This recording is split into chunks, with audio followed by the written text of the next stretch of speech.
This is The Righteous View with your hosts, Avia Byers, Deborah Hoskins, and Christina McCormick.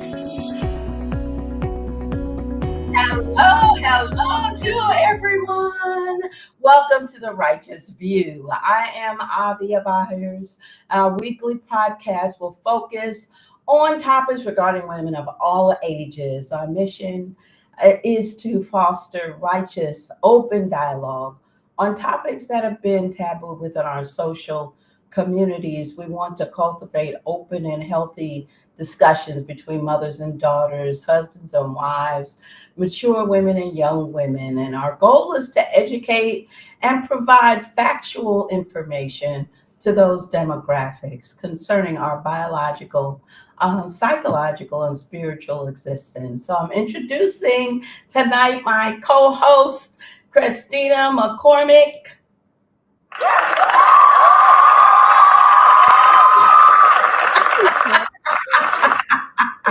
And we also want to say we don't have tonight. Deborah Hoskins won't be on. We're asking everyone to keep her lifted in prayer, and the Mickens family. They have one of their siblings is going through surgery, and she's there with her to help with the process of the support, her family members. So we want to keep them lifted up in prayer. But we want to acknowledge our panelists tonight. We have Gloria Cutter-Shore, Lori Byers, and Cassina McDermott.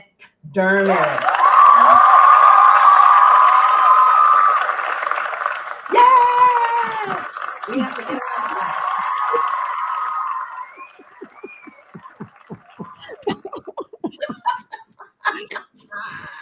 I love that applause. Welcome, ladies. Welcome. This panel of women will share their views and perspectives concerning women and relationships. So we welcome you back on this evening. We had a great discussion last week. Ooh, it was so good. It was deep. It was heavy, but it was good. Much needed. And we want to continue in that discussion. All right. We want to encourage everyone to tune in on Thursday evenings at 6 p.m. Eastern Standard Time, right here for thought-provoking topics that will hopefully stimulate conversations that are sometimes hard and uncomfortable. We are live, supposed to be on Facebook at the Break Awakening, The Righteous View, and YouTube. If you missed a podcast, you can view it in past podcasts on our YouTube channel at The Righteous View. If you enjoy the topics and the discussions have helped you in any way, please subscribe, like, and hit the notification button. Ding, ding, ding. That's what I need. A bell. Yeah. Yes. So we're going to jump right in. So we're continuing our topic on narcissistic and misogynistic spirit over our spiritual assemblies. As you know, we have brought on a panel of men, and now we have our panel of women. And we're going to jump right in. We didn't get to question number 5 last week, so we're going to start off this week with question number 5. But question number, that's going to be question number 1 for this week. Question number 2 is almost, I think, is going to really snowball into our discussion from last week. But we're going to just go ahead and get the ball rolling. Ladies, are you ready? Yes. All right. So the first question, Christine, you want to have the... I don't even have it. I'm looking for it. I'm like, where is it at? Okay, well, I have it. Who was it? Okay. On the screen, though, I guess when you find them. Let me do this. Maybe I'll take them and put them in to WhatsApp, and you can grab them there and put them Yeah. post. Okay, so I'll go ahead and do that. So, ladies, the first question is, what is your perspective on open dialogue, and how important is it to you while attempting to build a relationship?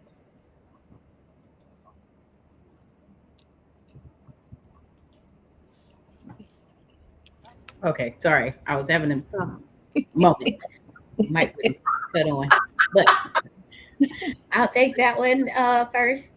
So open dialogue, I guess, just from the face value perspective of the phrase, I think is very, very, very, very important, especially as we grow older. You have less time to waste, so let's not just pity pat around the important stuff. Let's get to it. So for me, open dialogue and honest communication is 100% necessary. Um, I'll stop there for the moment. Yep. It's the self-restraint. So I think open dialogue is extremely important. When I think about open dialogue, I think about basic communication and how it is very important to me when I'm attempting to build a relationship with someone. Being open means that you are ready to receive a relationship as well. And so I think when two people come together and they're both in a place where they're ready to be open and honest about their past, their present, and even their dreams going into the future, what things they're working on right now. Again, back to the conversation last week about transparency and vulnerability. Don't think you have to be all vulnerable in open dialogue at the forefront, but I do think that you're open, you're ready to receive, but you're also ready to fill. And I think it's important when attempting to build a new relationship with someone that is a commonality, because you can't have open dialogue with somebody that is not open. If they're just closed off and they're shy, not shy, but if they're closed off, like they're guarded with their conversation or guarded with their answers and responses, for me, that's a sign that that person may not be ready to build the kind of relationship in the depth that I'm ready to build. And that's okay. That's just for me to recognize and not for me to continue to pursue. So open dialogue is very important in the relationship, in my opinion, as well, because as the saying goes, the right hand doesn't know what the left, what's going on in your world. You don't know what's going on in mine. It's hard to build anything together. So the open, honest, transparent communication needs to be there. I need to be able, and as Gloria was saying, it's not expected to right away be vulnerable and just give you a whole sob story in the beginning, but at some point the dialogue does need to progress to being able to entrust that kind of conversation. Mm-hmm. So, Can I? Oh, oh, I'm sorry. Go ahead. I just wanted to ask a question of each of you. But go ahead if you were. I was just gonna say, truthfully, for me, I don't, I don't think we need vulnerability. I'm sorry, no, transparency in the beginning. I think you have to earn my transparency. I can be honest without being transparent, because I need to know, as Gloria was saying last week, I need to know that you are able to handle that full see through everything. Mm-hmm. And if you can't, then, I need to figure that out as well, Mm-hmm. and not in a detrimental way. So that's it. Mm-hmm. Well, that's great because that was what I was going to ask. I mean, how transparent, how open should you be? I mean, Some people, you know, you meet those people in 15 minutes, you know their whole life story and how angry they are with their mother or their father, or how they just, you know, you shouldn't know that much about a person in 15 minutes. Mhm. I mean, That's that's true. just Yeah, I Yeah, think like I think from a strangers. healthy place. Oh, Christina, are you saying something? Oh, I'm sorry. I was just going to say that I've had strangers or people that I work with. I seem to have that face that says, you know, come tell me about all your business, because I've had people come up and tell me stuff, and I'm like, I'm not sure I'm supposed to know that, but oh, okay.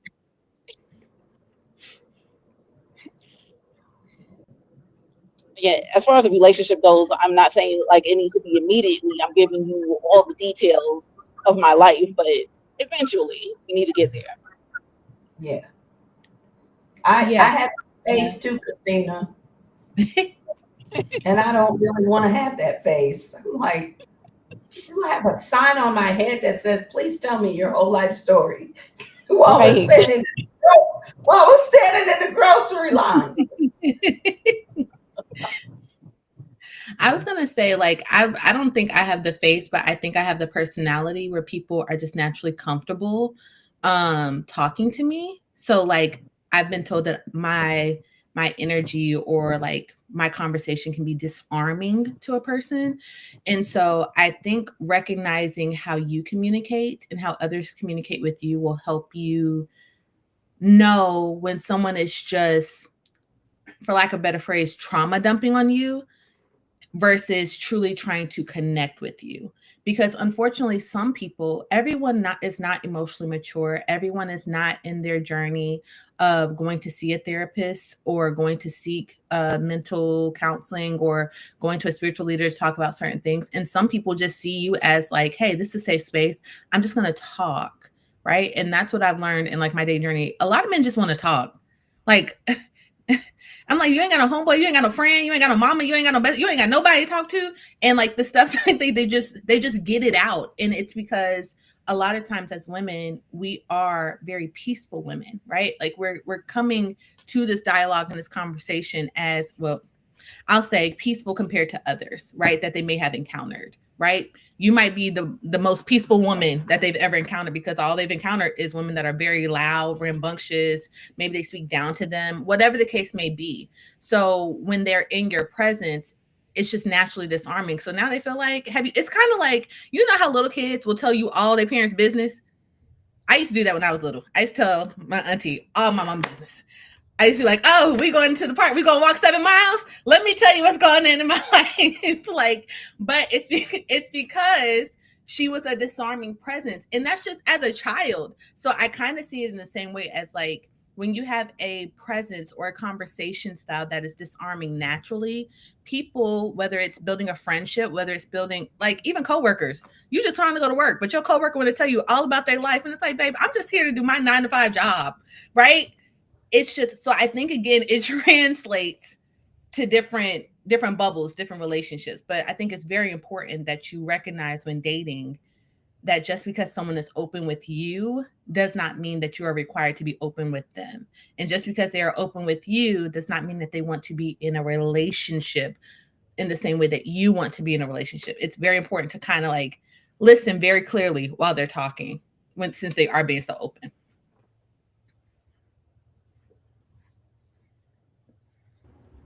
I am my kind of last point is I think the word dialogue is very important in this phrase, because to me a dialogue is at least two people talking. So if only one of us is talking, then it's not quite gonna work. So yeah, that's all of that to say open dialogue is very important to me.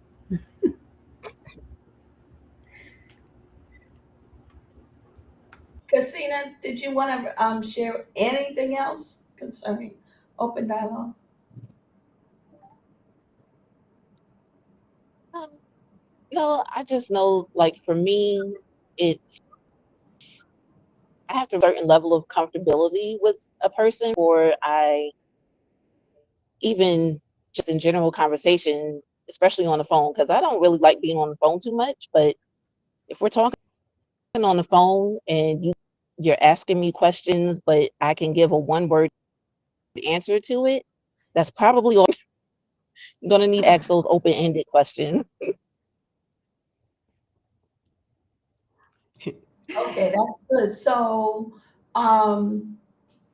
if say for instance, you have, because I also believe, and I know we're talking about men and women and dating and everything. I also believe that there um, is, and I don't want to ever get like preachy or whatever, but I also do believe that there is an anointing on a person's life that people will be drawn to you, in that way. But I'm glad that Glory brought out that point that because they share everything like that or feel comfortable, you don't have to.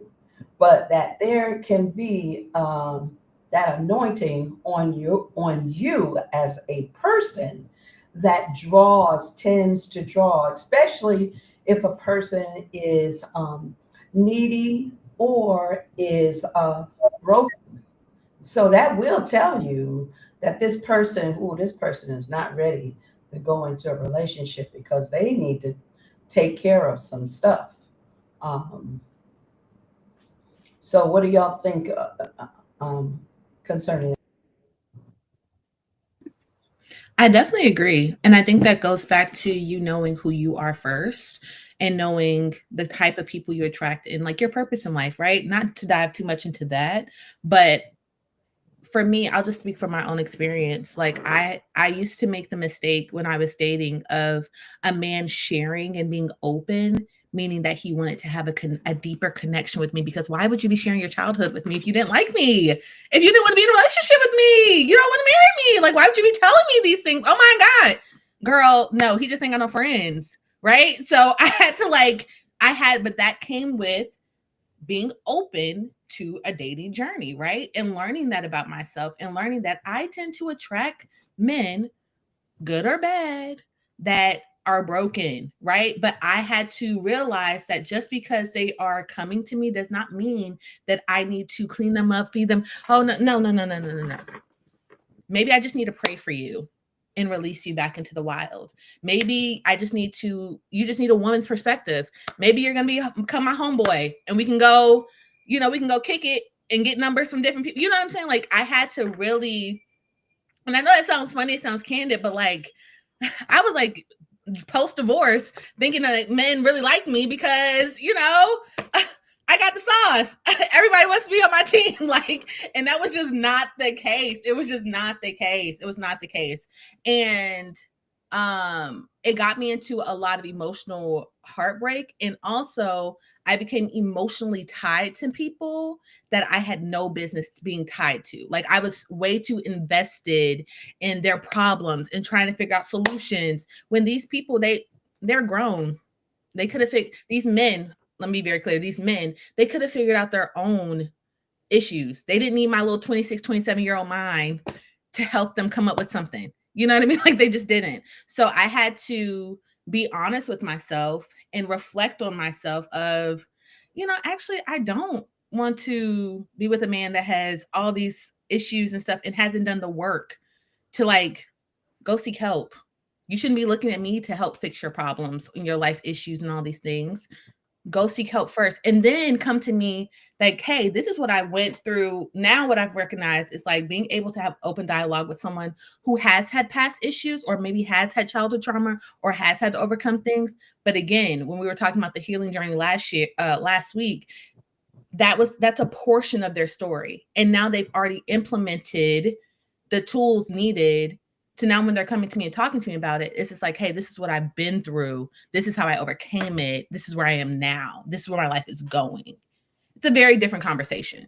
But yeah, a lot of men, especially nowadays, they just want a friend and not in the like BFF type way. They just want to like literally dump and talk and just regurgitate whatever they can.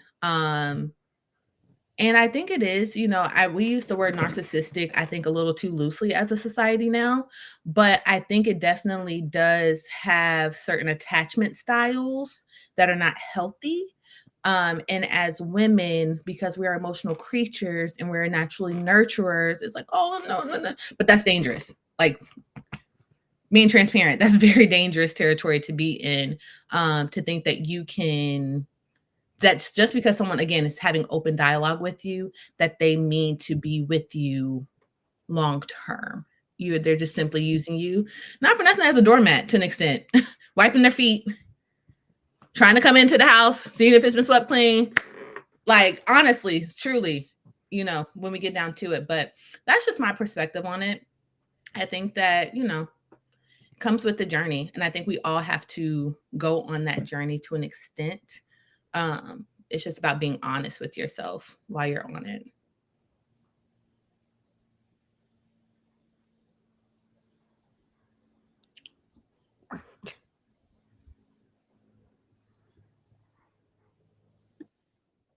Okay, we're good. Great. Let's go on to the second question. The second question is, let's see.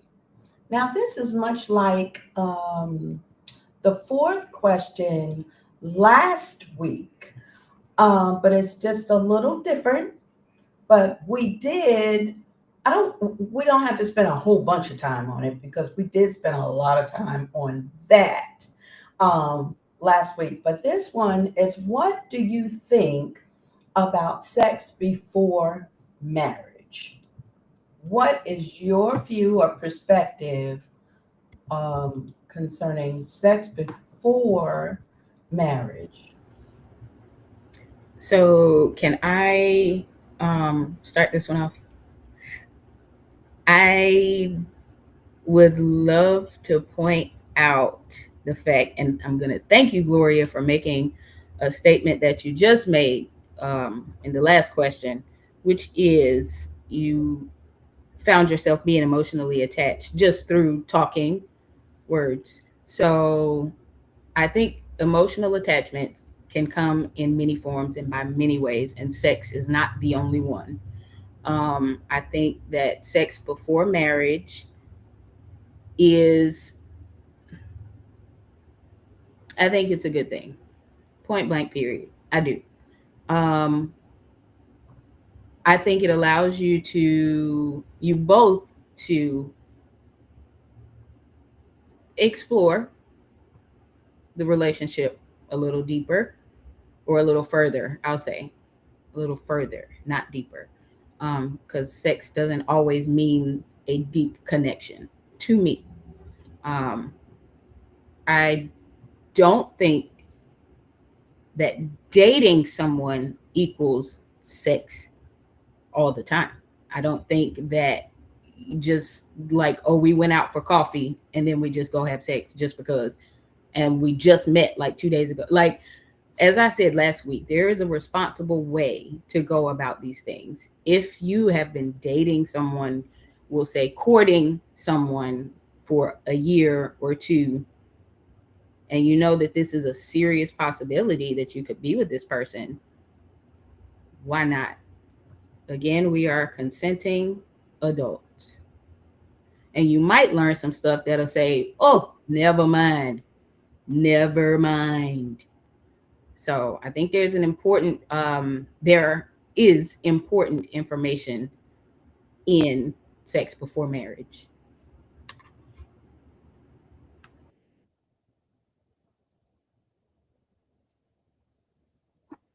I guess I'll go next. This is one of those questions for me where it's like, I think it really, really depends on someone's personal journey. So I can only speak for myself. I feel like sex before marriage, I don't think it's necessary, but I think that it is important to talk about if you are specifically, as Lori said, courting someone. Like if you are being courted. Now, if you're just out here dating, again, being responsible. We talked about that last week. Not going to go into that this week. I want to specifically focus on like being courted. Like this is your person. Y'all talked about marriage. Y'all are on the same life plan. You've had all the big kind of conversations, and maybe it's still growing. Y'all might have only been dating for like 2 months, 3 months, 6 months, a year, whatever. But the conversations are being had to where you both understand like there's a level of exclusivity and seriousness. If Tom, Dick, or Harry come down the street, you not like, oh, bye. Let me go see one of them, right? Like there's a level of commitment there.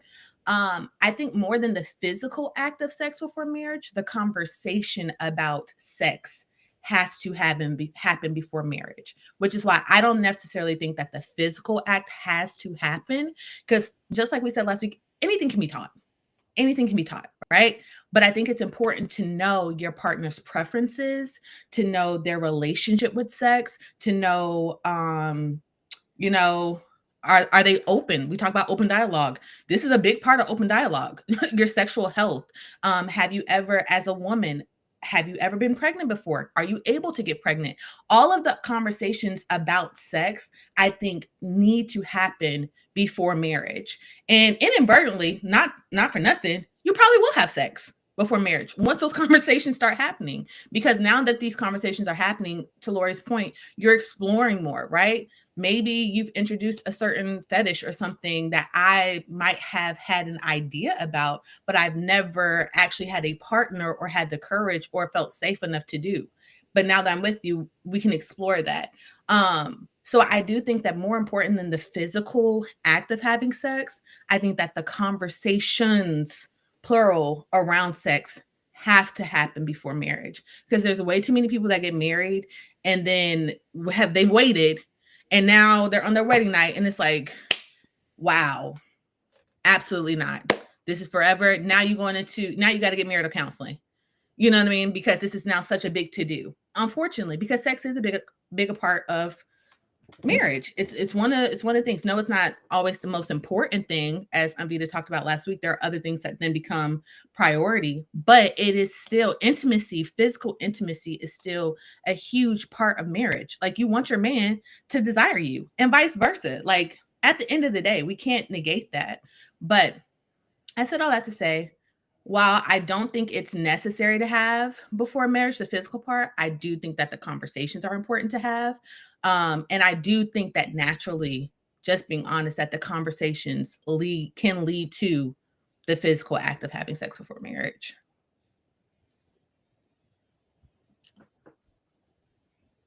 Let me just throw out there, I don't think it's necessary I don't know if I said this, but I don't think it's necessary.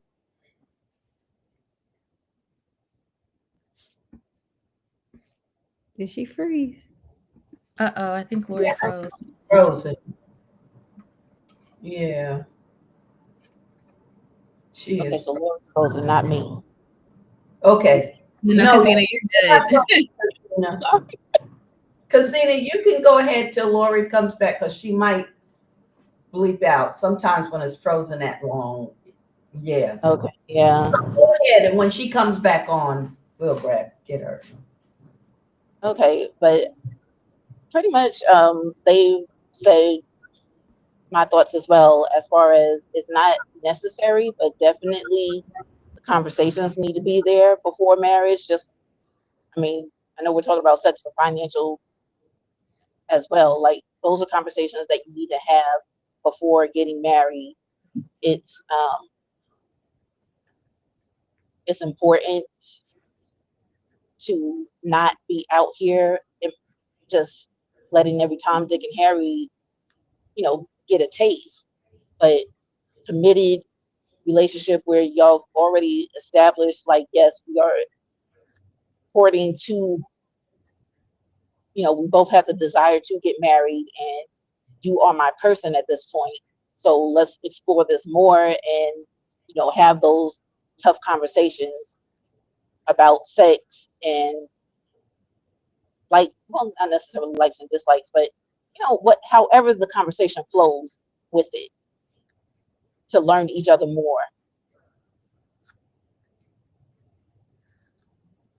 If it happens before marriage, it happens. But as Gloria was saying, it's not necessary to be done before marriage.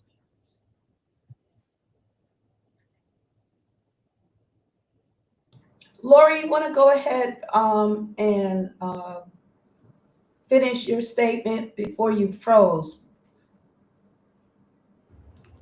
I was just saying, I don't think it's necessary to have sex before marriage.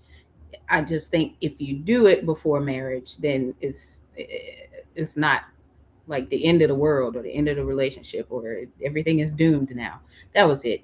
So I think either way, whatever you both decide together is the trajectory of the relationship. That's what you both should do.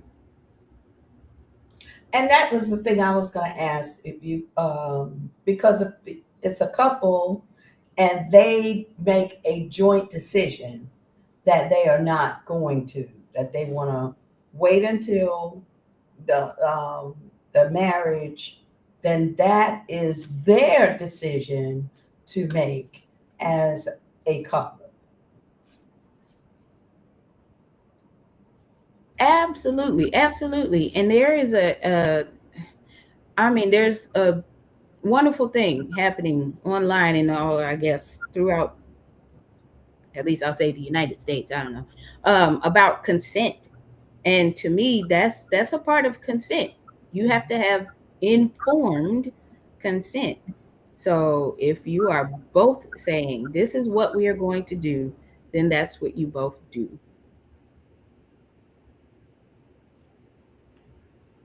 Good deal. Tina, do you have anything? I see you're taking notes. Oh, I be listening intensely, but I know because I'm just thinking about all of the religious people getting triggered, right? Just being honest. We just go, okay. And I know they're getting triggered. And it's because I can, like last week there were scriptures thrown up. And so for the people who are of faith, in the faith, you have to do an exhaustive study on this topic, because I know people like, well, they just out here having sex, because we still have that ideology from the renewed covenant, the New Testament, where they think fornication is sex before marriage. But if you are a good biblical student and you actually take the time to study, you find out that that word does not mean that. And when you study, because I restudied that, you have to be careful that you are not studying different commentators' biased opinion. Right? So those of you who like to read blogs and stuff like that, you're going to encounter that as you study. But if you are mature, you're going to learn how to study the word and find it in the front part of the book called the Torah. And you're going to be surprised at the sex laws that is stated, who you can and cannot have sex with.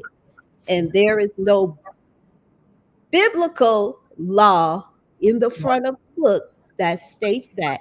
And so, like we were talking behind the scenes, we know culturally that it was a practice to abstain. Yet the men were having sex anyway.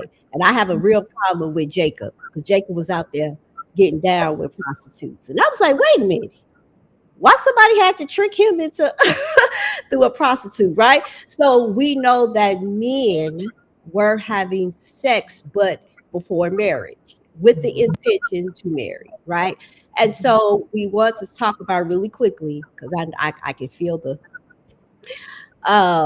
we want to talk about really quickly that back then there were no contraceptives. There was no way for a woman, to shield herself from getting pregnant. And with a lot of the ways that the men thought, I'm not going to go into deep biblical studies, it was really safe for a woman to have sex inside of a marriage covenant with a ketubah. All right. Because running around being a single mother was not it back then. Right. Okay. And so you had safety inside of a marriage, and with the ketubah, a marriage contract that gave you everything that you desire to have. Correct. And so that's what I want to say, as you are listening, because it was a cultural practice, and I always teach culture can change and evolve. Torah, the Bible, the words of the Most High does not. So Right. culture evolve, culture changes with time. Now, Correct. and I'm gonna leave it alone because I know, people will come to me like, what? If you don't study and you just want to, and you have your own opinion that you should abstain, that's your personal conviction. But when Correct. you're using biblical scriptures, you have to rightly divide the word correctly in its Hebraic sense, not in the Christian way that some of us have been taught, but from an Hebraic cultural standpoint, and then get to 2026. What do we do now that our culture has shifted, right? And how do we handle ourselves concerning sex? Mhm. Okay, just for the public. Just for And the that is so good because that's the thing that we have to go to. So bottom line, because I'm just a really clear black and white person. Does the Torah say? Because Father Yah, there's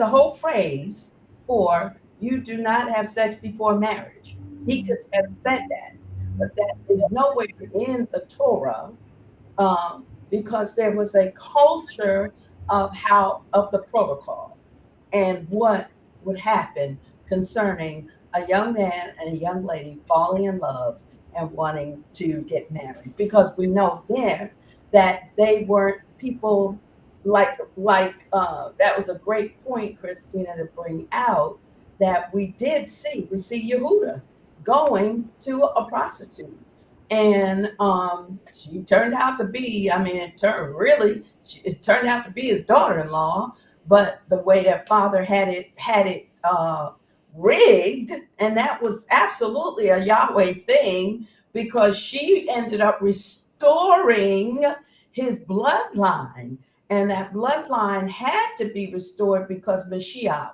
had to come from that bloodline.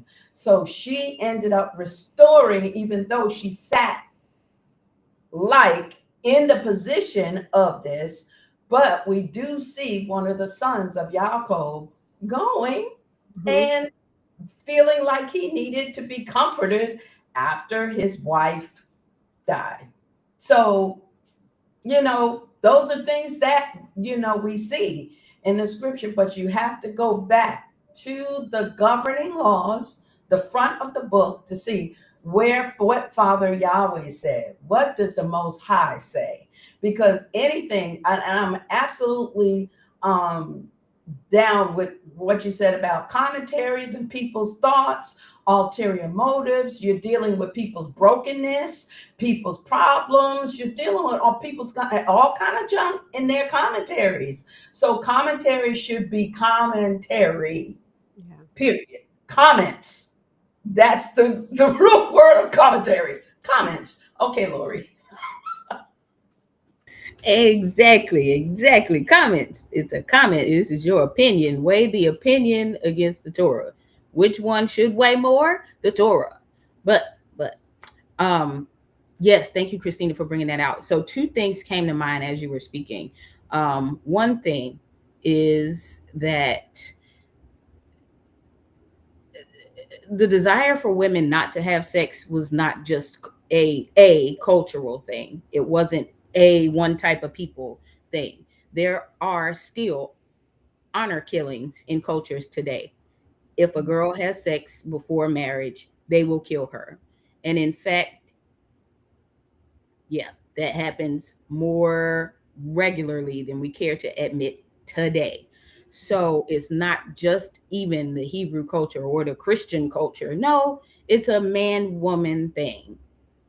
It is a human thing. I won't go too much further on that, but that was just to say it's kind of across the board that women are not, quote unquote, allowed to have sex before marriage. Okay, so on the other side of that, I was thinking the fact that Judah went to what he thought was a prostitute, turned out to be his daughter-in-law, restored the bloodline. That restoration of the bloodline for Messiah, for Yeshua, the Messiah to come through, that lets us know how important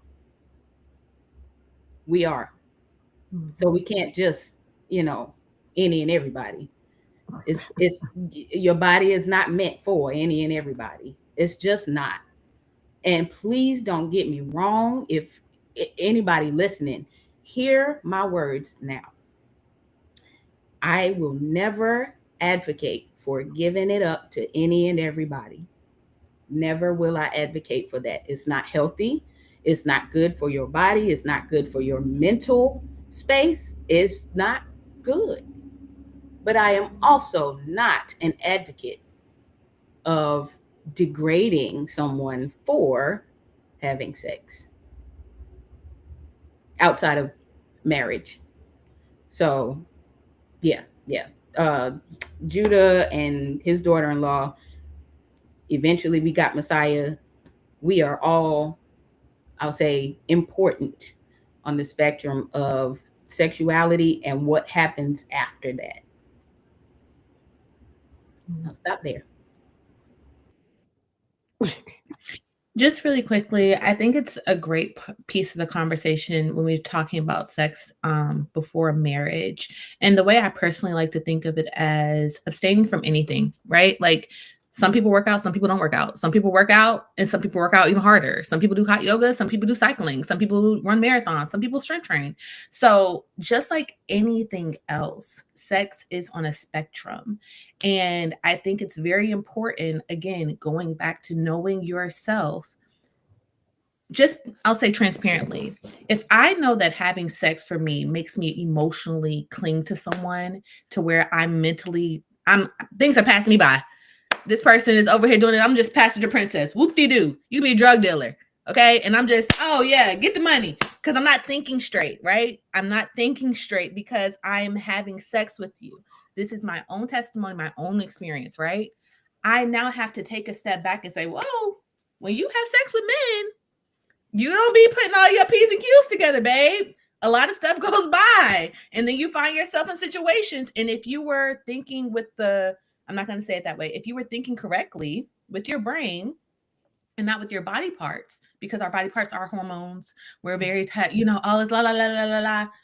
It's a very real thing. It's a very real experience. It's a very real rose-colored glasses that goes over, I'll just say for myself, when that happens. So I had to learn, hey, it's not that I just can't have sex with anybody. Babe, I can't have sex. I have to take myself out of the equation physically so that way I can see what I need to see. I can really have open dialogue. I can go on dates without it being a sexual ending at the end. I can have fun without thinking about, oh, is this man going to want to sleep with me? And that open dialogue part for me came from me being very honest saying, hey, like, I think you're cute, but I'm not having sex with you. Just want to let you know. Like, I'm not having sex. I'm just being that candid. Hey, like, I just want to let you know I'm not having sex with you. And a lot of men will be like, oh, it takes them by surprise. Like, oh, because yeah, I'm thinking about it too, babe. We're human.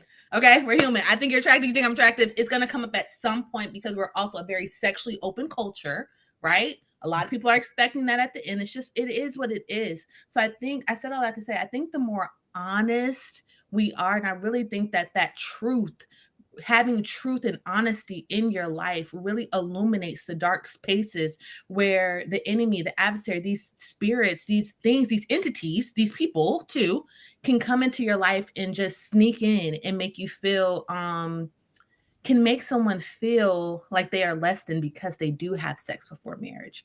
When I think if you illuminate the parts of your life that you don't want to talk about, those dark things of like, hey, you like to have sex. That's okay. Everybody likes to have sex. I don't know not one person on this earth that does not enjoy being pleasured or pleased, even when it comes down to eating a piece of cake, right? It's the same little, come on, science, Lori. It's the same little, I'm sure the same little dopamine. Dopamine. Okay. Yes. See, I knew.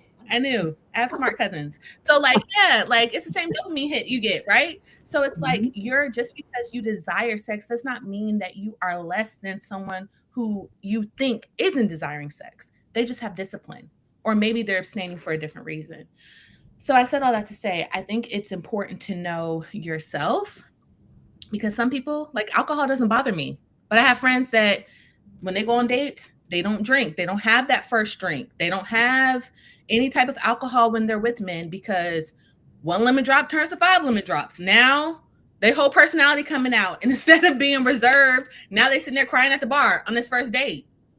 So I think sex, like anything else, you have to know what your moderations are and where you are in your journey. Now, gratefully, I'm not where that extreme version of myself where I was before, but I had to get to a place where I was honest with myself that, hey, Gloria, based on your healing journey, where you are, babe, you can't, it's not productive for you. It's not producing good fruit for you. Take a step back. And it's okay to be honest with yourself and say, hey, I need to take a step back, or hey, I'm ready. If you're ready, responsibly go for it, like be open to the possibilities, but it's important for you to be honest. That honesty factor, that truth factor when it comes to sex before marriage, I think we talk about being ridiculed in the punishment side, but we don't talk about being honest. We don't talk about that inner work that you have to do first to have responsible sexual relationships. Can I throw this out there real quick? Oh, sorry. Just on the heels of that, I think this is where transparency is an absolute must. It is absolutely necessary. Transparency with yourself. Maybe not necessarily transparent with everybody else, but if you pick one person to be transparent with, be transparent with yourself and say, hey, I can't have that first drink. Hey, I can't have sex with this person. Hey, I can't eat one cookie. I'm going to eat 12. Okay, I'm going to stop there. I'm glad it was brought up about being honest and transparent with yourself because, if you know that sex before marriage is going to have you marrying this person and you don't need to be with them because it clouded your judgment, then, proceed with caution. Just don't do it. But again, it goes back to, as y'all was saying, to be honest with yourself, be transparent with yourself, knowing yourself well enough to be able to know that sex is going to cloud your judgment. This drink is going to cloud your judgment with getting to know that person. And you might see that, okay, I don't need to be with you because, XYZ is not going to work out. And if you didn't have sex with them, then, no love lost kind of thing. But for some, I know for me, at one point I had gotten to where it was like, if I went there and it didn't work out, kind of felt like some of me was lost. But still, proceed with caution. Sorry, still driving. Those are all great. So good. A good point. So do y'all agree? Because my thing is just like with the thought of, and I'm gonna put this out there. I know people gonna be like, is she crazy? Abortion. That I am pro-life and pro-choice. I am both. Because Father Yah never takes our choice away.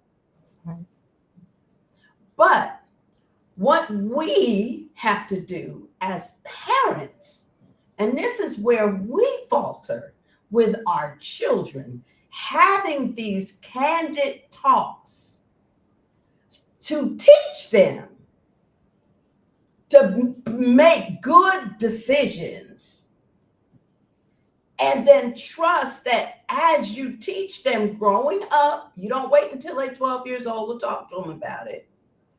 But as you could teach them and raise them in the right way, then you have to trust that they are going to make good life decisions. But you can't expect good life decisions from children who you haven't even spoken to about. All you said was, don't do it. It's going to hurt you in the long run. I mean, just don't do it. So when we talk about that, that's why I always think of abortion, pro-life, pro-choice. It's like you can't take somebody's autonomy away to make a decision on something.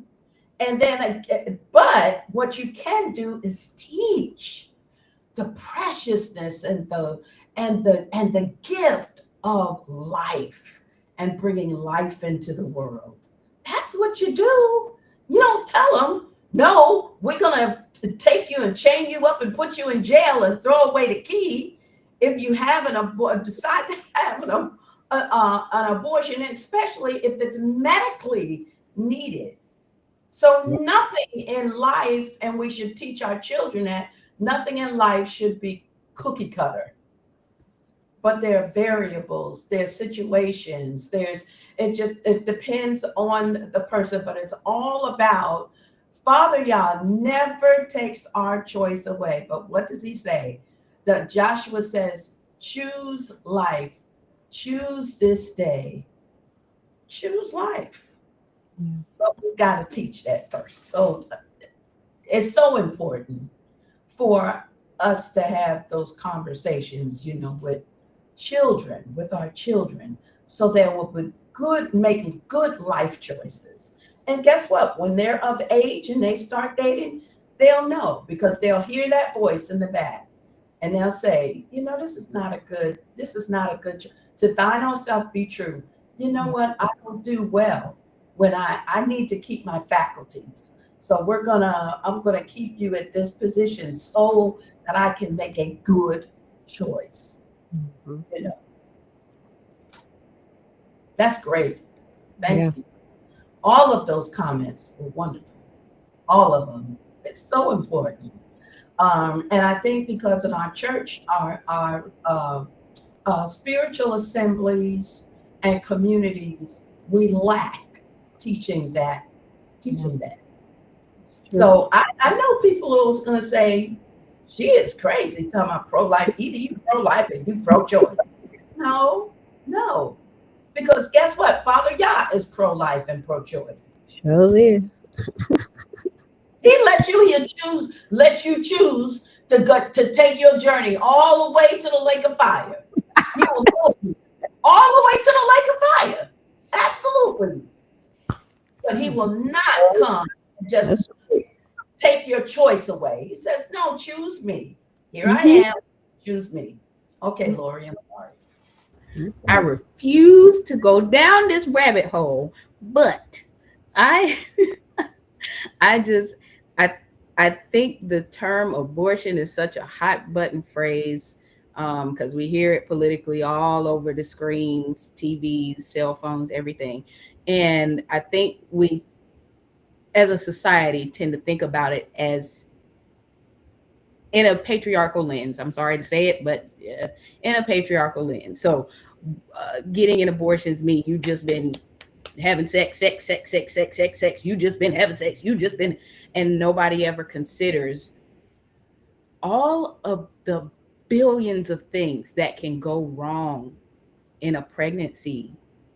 All of the things that can just happen, and it puts the mother's life at risk. Things that put the baby's life at risk. Nobody talks about the quality of life that a child may have if they are missing some faculties. The quality of life. So that whole pro-life versus pro-choice, that is a false comparison. False comparison. Because absolutely you can have both. And don't tell me you are pro-life. I'm going to get off my soapbox because I feel myself getting passionate. But don't tell me you are pro-life, and as soon as that baby is out, you're like, well, all right, my job is done. Okay, that's it. Nothing else. That baby can't eat. That baby can't live in a space with heat. That baby can't go to school. That baby can't put no shoes on their feet. Don't tell me you pro-life. You pro-control somebody else's body. You are pro-control someone else's body. That's what you are. Okay, I'm I'm done. I was just going to say really quickly to add to that. I agree. I am very much so pro-choice. Like I am unapologetically pro-choice. As much as I am spiritually inclined and I love the creator and I love people and I'm very much so pro-choice. And forget the medical part. I'm pro-choice if you think that it's not a good decision for you to have a baby. Like if you don't think that it's a good decision for you as a woman to become a mother at this point in time in your life. Again, we're talking about you've had sex responsibly, not talking about the very small percentage of people that are just out here being like not being responsible. I'm talking about the people that are being responsible and they decide themselves like, hey, oops, now I'm pregnant. Oops, yeah, no, I'm not ready to be a mother. And I say that because I feel like we put so much emphasis on pregnancy and the journey and becoming a mother, and we don't place enough emphasis on the journey of life. That children do not stay children; they become adults, and you still have to parent them as they become adults and as they go through all these phases. I am still being parented by my mother and my dad. I am still watching my mother and my dad being parented by their parents. And their parents are in their 90s and their 70s. And they're still getting wisdom from them. You get what I'm saying? So it's a lifelong commitment. And then on top of that, who are you partnering with to have this baby?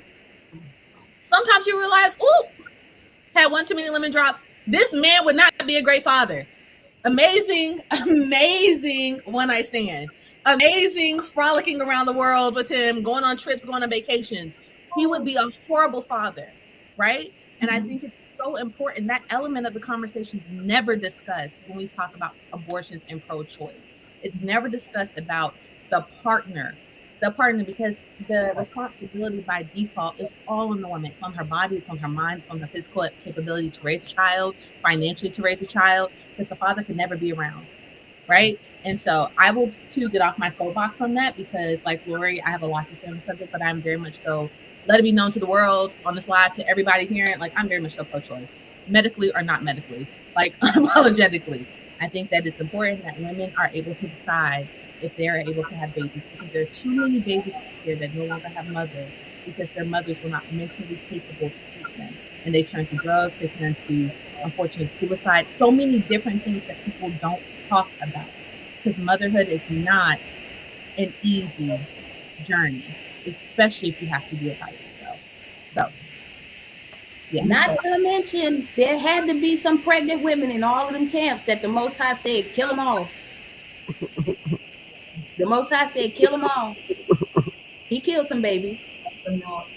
So, yeah, and he killed firstborns. Proof to that is, and I'm not going to stay on that because we're going to go into the next question, but proof to that is when the Amalekites, Saul was told to completely annihilate them, that king Ahaz, his wife was pregnant. He was supposed to kill her. That child ended up being who? Haman, who came back and then had a huge vendetta during the time of Hadassah or Esther. Yeah. So, and tried to completely annihilate all of Israel during his time. So, but if King Saul had done what the Most High told him to do, he would have killed a pregnant woman because the queen was pregnant at that time. So that's absolutely true. But Casina, I don't know if you wanted to chime in on this, and not about the abortion or pro-life or pro-choice. I just kind of brought that out because it was like we were discussing the other subject. Do you want to chime in anything you have to say before we go to the next question? I was just going to say that yeah, that is part of the discussion that would need to be had in, the whole sex before marriage discussion with your partner as to what happens if y'all get pregnant early or after marriage, and kids in general. Like, do you want kids?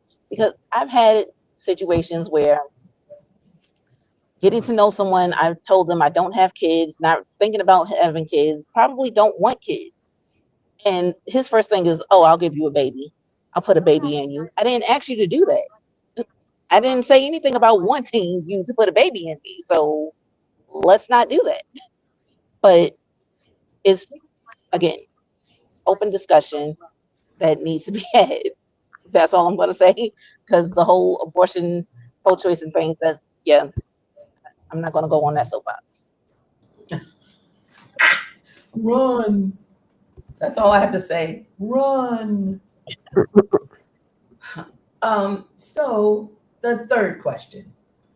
What do the words male and man, it should be male and man, mean to you? Male and man. Um, I'll say that male would be gender. Man is more so of a maturity aspect, because, like, all men are males, but not all males are men.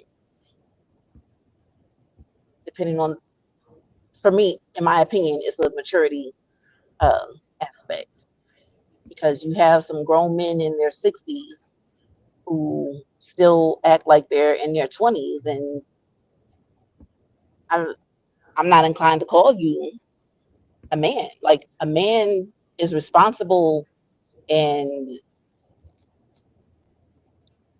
productive. He's about business. He's not out here just playing around. Whereas a male, he's just out here. He has the anatomy that makes him a male.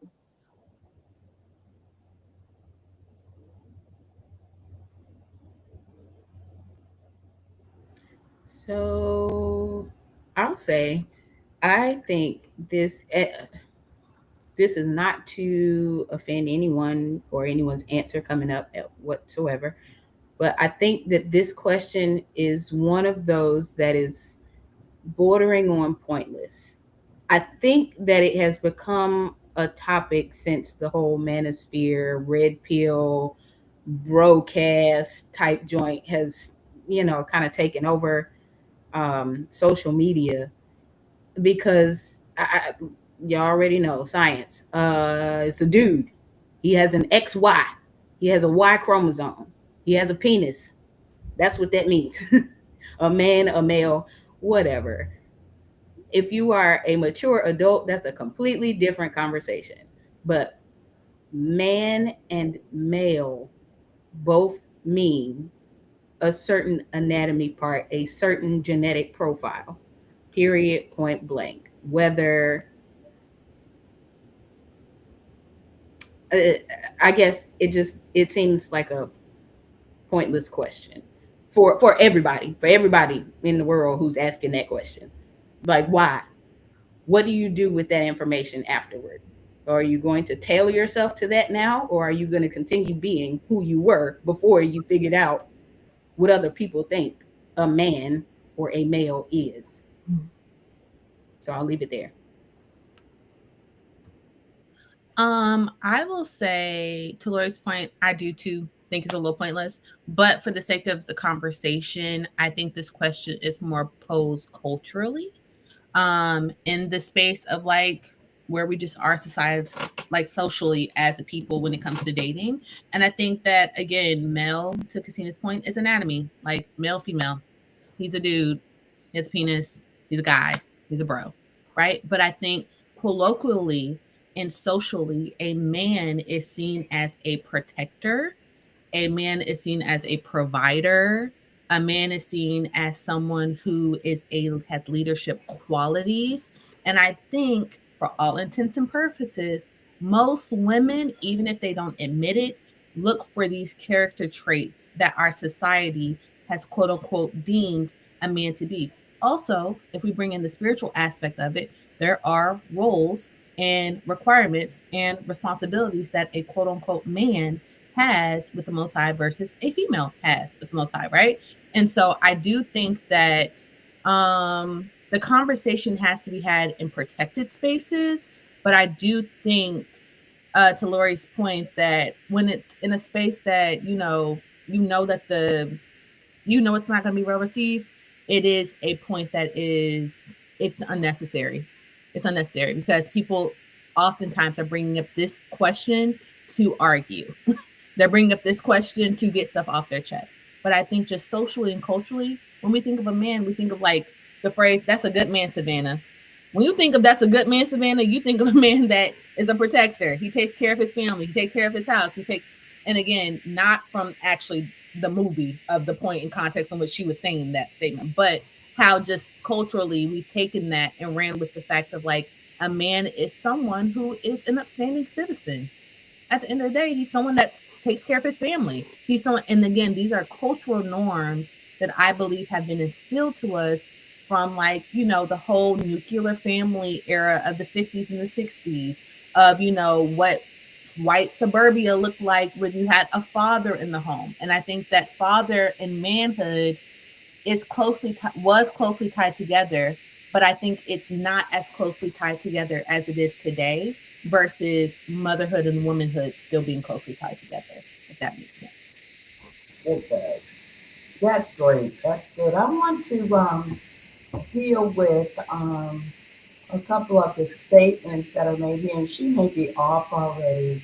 And I just want everybody to understand that we are on here, having a conversation about thoughts and views, perspectives, as we did with the men, and we are doing now with the women. This one, finding Nashima. So she seems to be very, is offended by the conversation and is saying it's bad advice. So finding Nashima, we're not giving anybody advice. What we're doing is having conversation. So you bring up Deuteronomy 22. She's probably already off. And I'm sorry, but I'm just going to call it as I see it. When you have a very narrow-minded view on Scripture and not know Scripture as you should, Deuteronomy 22 has nothing to do with the conversation that we are having here. So I'm going to ask you, Finding Nashima, to go back and study, come back and tell us where in the Torah, because this is talking about, it starts out Deuteronomy 22:13, when any man takes a wife and shall go into her and shall hate her. This is a whole nother topic. It has nothing to do with this topic. And this is what Christina was bringing out earlier. See, when we are novice in understanding of the word, we will take word out of the Torah, out of context, to try to justify what we think, what we're believing. But we are not, number one, giving advice. We are having a conversation. So this conversation is among people, women now, as it was with men, giving their perspective on these topics. So if you've gone off, that's absolutely fine. This is what Christianity and some of the Hebrew believers, this is what we do. We completely tune out when somebody doesn't say something that we think is correct. So I want you to know that Deuteronomy 22 has nothing to do with this. And I don't know why you would even bring that up. And if we're talking about the understanding of, if you're relating to the discussion, us making statements concerning pro-life, pro-choice, we are not negating the sanctity and the wonderful gift that Father God has given as life. But what we are doing is having a conversation that nothing is cookie cutter. Nothing's cookie cutter. And there are many times when situations where the mother's life has been at risk and there had to be a choice made, then what does it become? It becomes choice. So that's just on a medical level, medical standpoint. But I'm not going to belabor that anymore. I understand that people are going to have different thoughts, but we are having a conversation. We are not giving advice. Yeah, Okay. and I just wanted to add to that too, because this is why you're gonna get tired of me hearing say this. This is why I advocate for mental health. Because what happens is that we all have backgrounds, okay, that affect the way we view our faith and scriptures. We also have backgrounds that we were taught to be a certain way because that is what has been passed down. So when we talk about having conversations, we have to be in the mindset to listen to other people's perspectives. Now, you could go and judge privately, but when you're sitting down amongst your fellow sisters or brothers in the faith, you have to put your emotions like in check so you can listen to understand instead of listening for key words so that you can respond. And you can tell when our nervous system is overwhelmed, because if we have a strong personal conviction about something already and we hear people saying the opposite, that is when we get into like a fight or flight mode and say, but, however, that's the reason why I brought up, because I know this is called the righteous view. And then people, we can mirror righteousness. Like, we have to look at things and rightly divide the perspectives that we're giving. And we are going to walk away with our own personal convictions. So if you want to know my advice, you will ask me personally.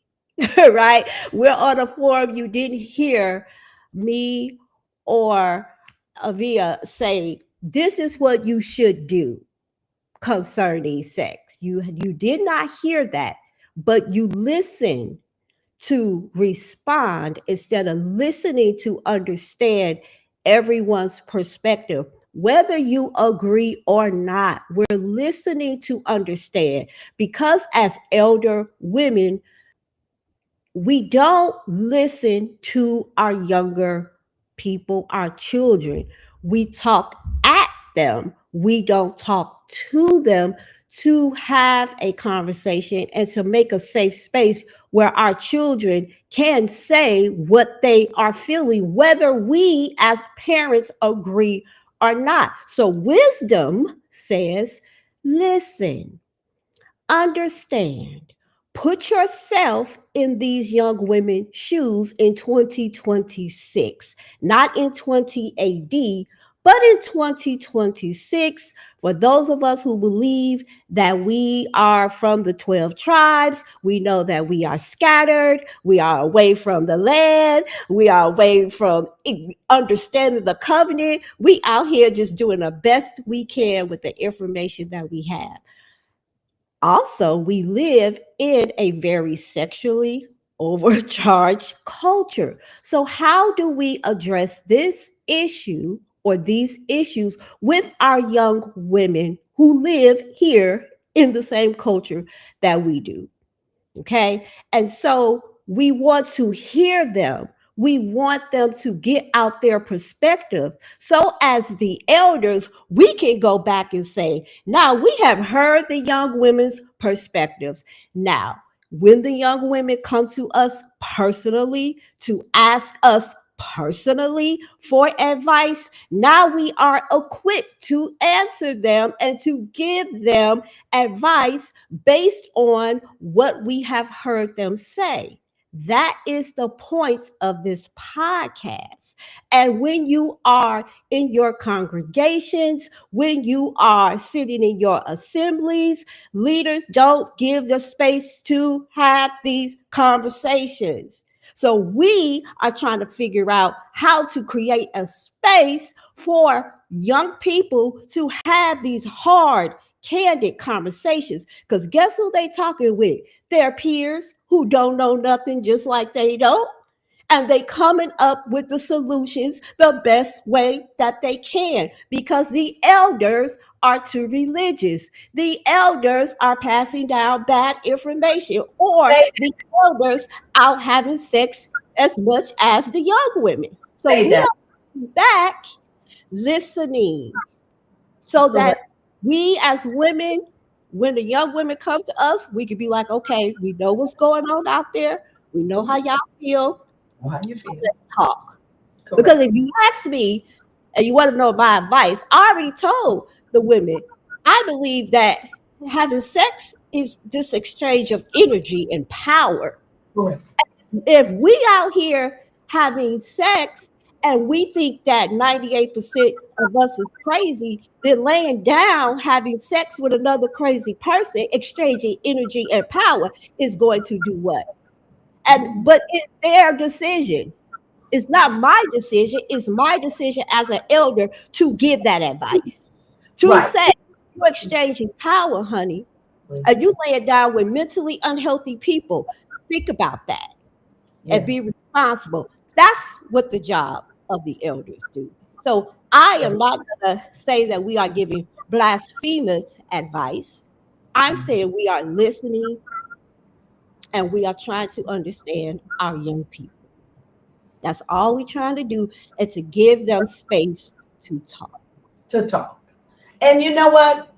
I want you to go and research the word blasphemy,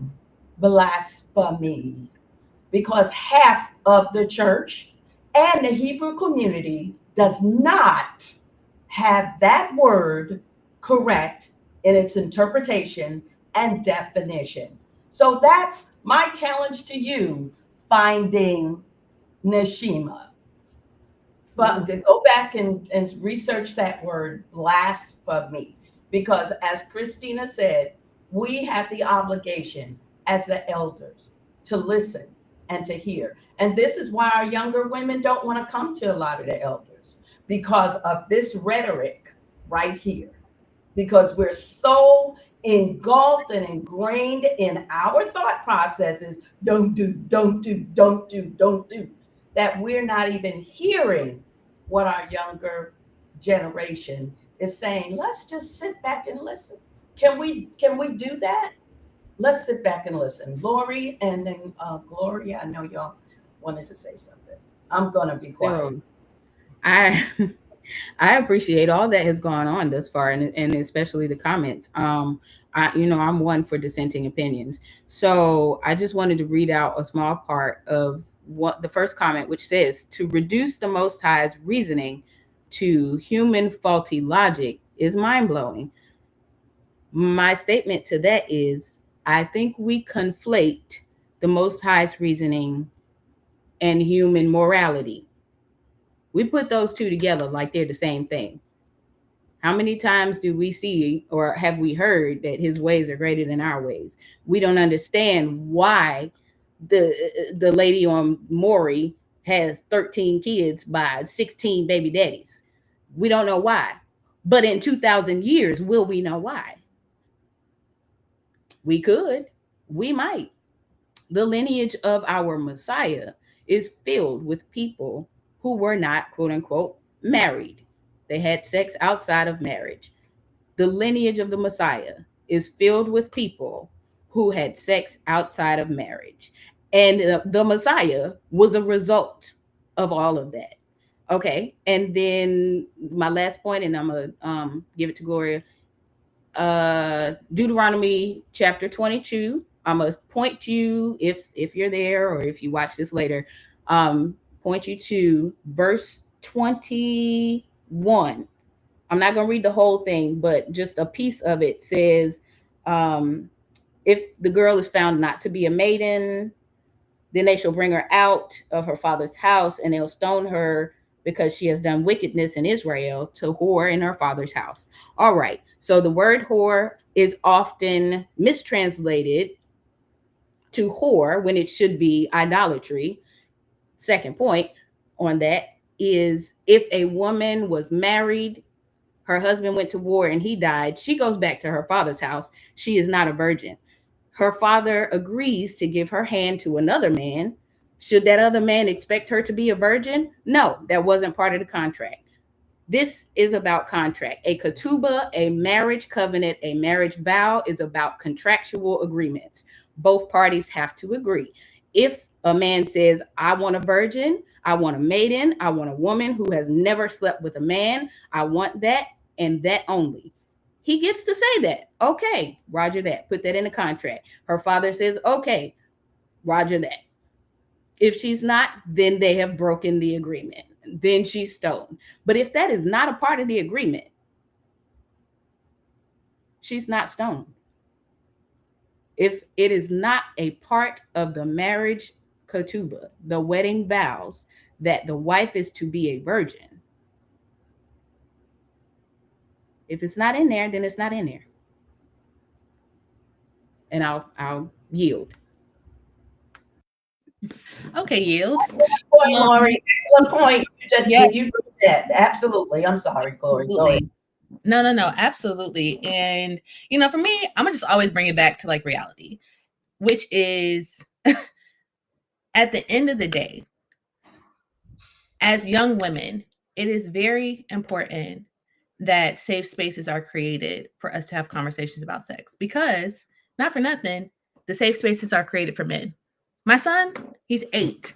I already know that he's going to have an easygoing sexual journey, experience, awakening, blah, blah, blah, blah, as a man, just by his gender and by what society says he's allowed to do when having sex. I think the persecution of women in us having sex before marriage, that same weight of quote unquote death spiritually and therefore physically is not placed on men. My male friends that are also of spiritual nature and have religious blah, blah, blah, blah, blah, they never think about sex as a part of, oh, I can't do that. Otherwise, I'm gonna die. I'm gonna be off into, like, the Most High is never gonna want me to be in the kingdom or anything like that. That they're thinking about other things that qualify them as a husband. So I think for us to place our anatomy, our pleasure, as the one sole thing that qualifies us for marriage is insane. It's insane. And it's very, very harmful. And I'm very passionate about this because I came from this lifestyle of thinking that I had to be sexually pure in order to receive the man that God has for me, and la, la, la, la, la, and life will be roses. Okay, well, I did everything right. My first husband, I was a virgin. Okay, I didn't have my first baby until 4 years of us being married. But guess what? He still ended up having an affair, as us being spiritual leaders in the church. So now what do? What as elders, what do you say to that young woman who quote unquote did everything right? She did everything. You're using Deuteronomy 22. You're saying all la. She followed your playbook, but it still ended up, I still became a single mother. What do? So I think it's very important, and it's a dangerous, dangerous ideology to have. And that's just my testimony, right? Like I'm very honest, and I'm very healed, and I'm very transparent in my journey, because not for nothing, there was a point in time where I couldn't be. Where me talking about certain things like this, I was persecuted in places where I was supposed to be rescued and kept in . So getting off that soapbox, I just think it's a very dangerous thing. And I think about how many young women don't have the safe space to talk about sex, but the young men do. So the young men become light years ahead sexually than the young women. And back to Miss Christina's point, there's that power dynamic. Now it's not an equally yoked power exchange, because as a woman, I don't know what an orgasm is. I don't even know what it's supposed to feel like. I don't know what a man touching me is supposed to feel like. I don't even know that it's okay for me to feel these feelings, because they're science. It's natural. It's a natural reaction. You're supposed to feel pleasure. If you don't, you should go get checked out, because that's not normal. Or you might have to Miss Christina's point, mentally, you need to go get checked out, because maybe you've placed a blockage there to where you think pleasure is bad. And so now every time you are being pleased or blah, blah, blah, you're crying, you're having this huge emotional upheaval because you've been told that this is bad. And we don't talk about, after you say I do, after all these things have been put into your head for decades, sometimes, right? Once you say I do and you get into your marriage bed, those thoughts don't go away. Those thoughts stay. You were told that sex is bad. You were told that pleasure is bad. Overnight, that doesn't go away just because now you're married. Now you have to do the work to, now I'm with this man, this is my husband, but I was taught that pleasure is bad. So now when I orgasm, I still feel bad. What does that do? Right? So there's so much more conversations, back to that plural word of conversations, that has to happen when we talk about sex. It's not just the physical part. We do more damage to young women when we penalize them about sex before marriage. And when we use the Torah as a weapon and not as a comfort to them, you're not teaching them to go to the word of God. You're teaching them to fear it. And that is a dangerous, dangerous recipe when it comes to sex before marriage. And that's all I got to say, because that pierces my heart, because I've experienced it firsthand. And it was not a good journey to have to go through to do that unraveling, because I had older women in my life. And also, what I was going to say to Lori's point is, it's my last point, because I know we have other questions, is that it's very important that people mind their business, because at the end of the day, these are now consenting adults, right? We're not talking about teenagers. We're talking about, I'm 30. I'll be 31 in February. I have a whole child, whole business, consenting adults, right? I pay taxes. So I think it's very important that spiritual leaders, elders, whomever, that there are boundaries put in place to where you should not be knowing or trying to dig into someone's personal sexual history if that is not brought to you as a, hey, I'm going through this because of la, la, la, la, la, la, la. And even then, I think there's a maturity that comes in as a leader where you need to listen in between the conversation. What things aren't being said? Okay, this woman is promiscuous. She's having a bunch of sex. Maybe the root is childhood trauma because she was touched. She was molested. Let's talk about that. Let's not talk about how she keeps having sex, because if we deal with the root, next thing you know, Miss Girl, 6 months from now, she's not going to want to have sex with nobody, because you've helped her through the root. So we don't talk about that. We just talk about, oh, she out here having sex, la, la, la. And you're in somebody's personal business when you should be in your own sexual personal business. And you're not. You're worried about everyone else's. So anyway, that's all I have to say on that. I know I came back in, but that's all I got to say about that. Oh my God. And can I just say, I hate with every fiber of my being how it goes from us talking about having sex outside of marriage to promiscuity. Sex outside of marriage is not equivalent to promiscuity. Promiscuity is any and everybody. That's not always the case. That's not. Okay, I'm going to stop. Yep. Next question. No. Can I just say, I'm glad we are having this conversation, because quite frankly, in my journey, I was sex before marriage in a consenting relationship that is to lead to marriage. You've had that discussion and believe that I'm your person, you're my person. I'm leaning more towards, yeah, okay, if it happens before marriage, it happens before marriage. But that whole purity culture kind of mindset still plays in my mind. As Gloria was saying, the thoughts don't go away of you waited, you did it right, and it's still there, of the thoughts that oh, I'm not supposed to experience this kind of pleasure. So I'm glad we are having this conversation. Amen. Thank you, ladies. Thank you so much. And really, she's probably gone off. She said she's gonna log off, and that's fine. But we just want to, really be clear that we're not going to stop having these conversations because they make you feel uncomfortable. We're going to continue to have them because it's necessary for us as senior women, as leaders of assemblies, to be able, and as elder women with younger daughters and nieces and granddaughters, that we can talk and that they will be comfortable to come to us.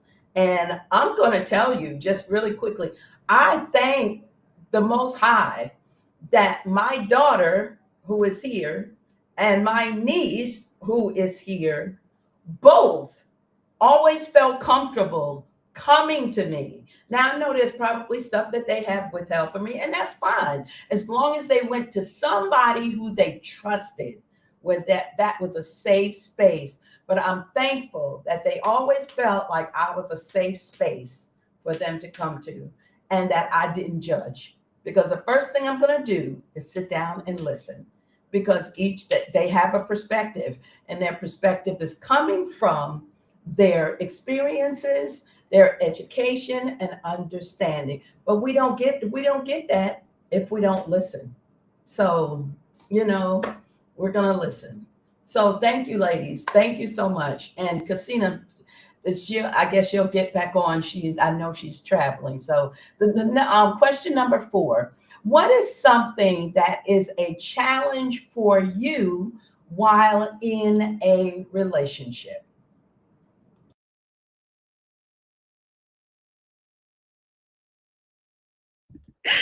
Lori keeps laughing at me.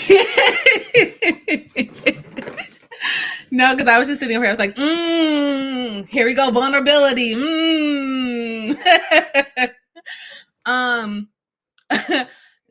I think that one challenge for me is, again, oldest daughter, always had to do la la la la la la. We talked about that last week, as far as Miss Christina mentioned, like asking for help.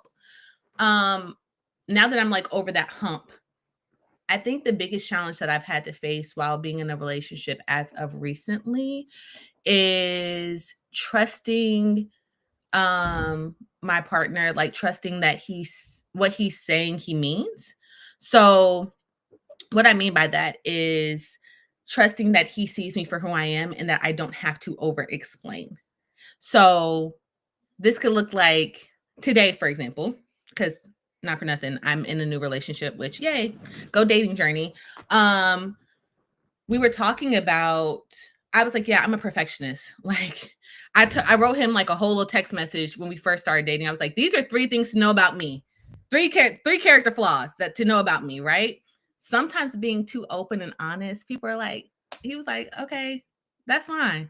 Girl, like, I'ma still love you anyway. And I was like, hey, just want to let you know, right? So I said that to him. But today I was like, we were talking about something. I was like, I know, I'm just such a perfectionist. Like, I can't help it. And he was just like, I know.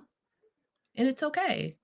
And I was like, oh, you know that? He was like, yes. So it's been a challenge for me to be seen so visibly without having to prove. There we go. That's the word I'm looking for. Without having to prove who I am, to just simply exist and be, and for that person to see me and not have to be like, oh, but this is who I am. But also this is who I am. But also, hey, this is who I am.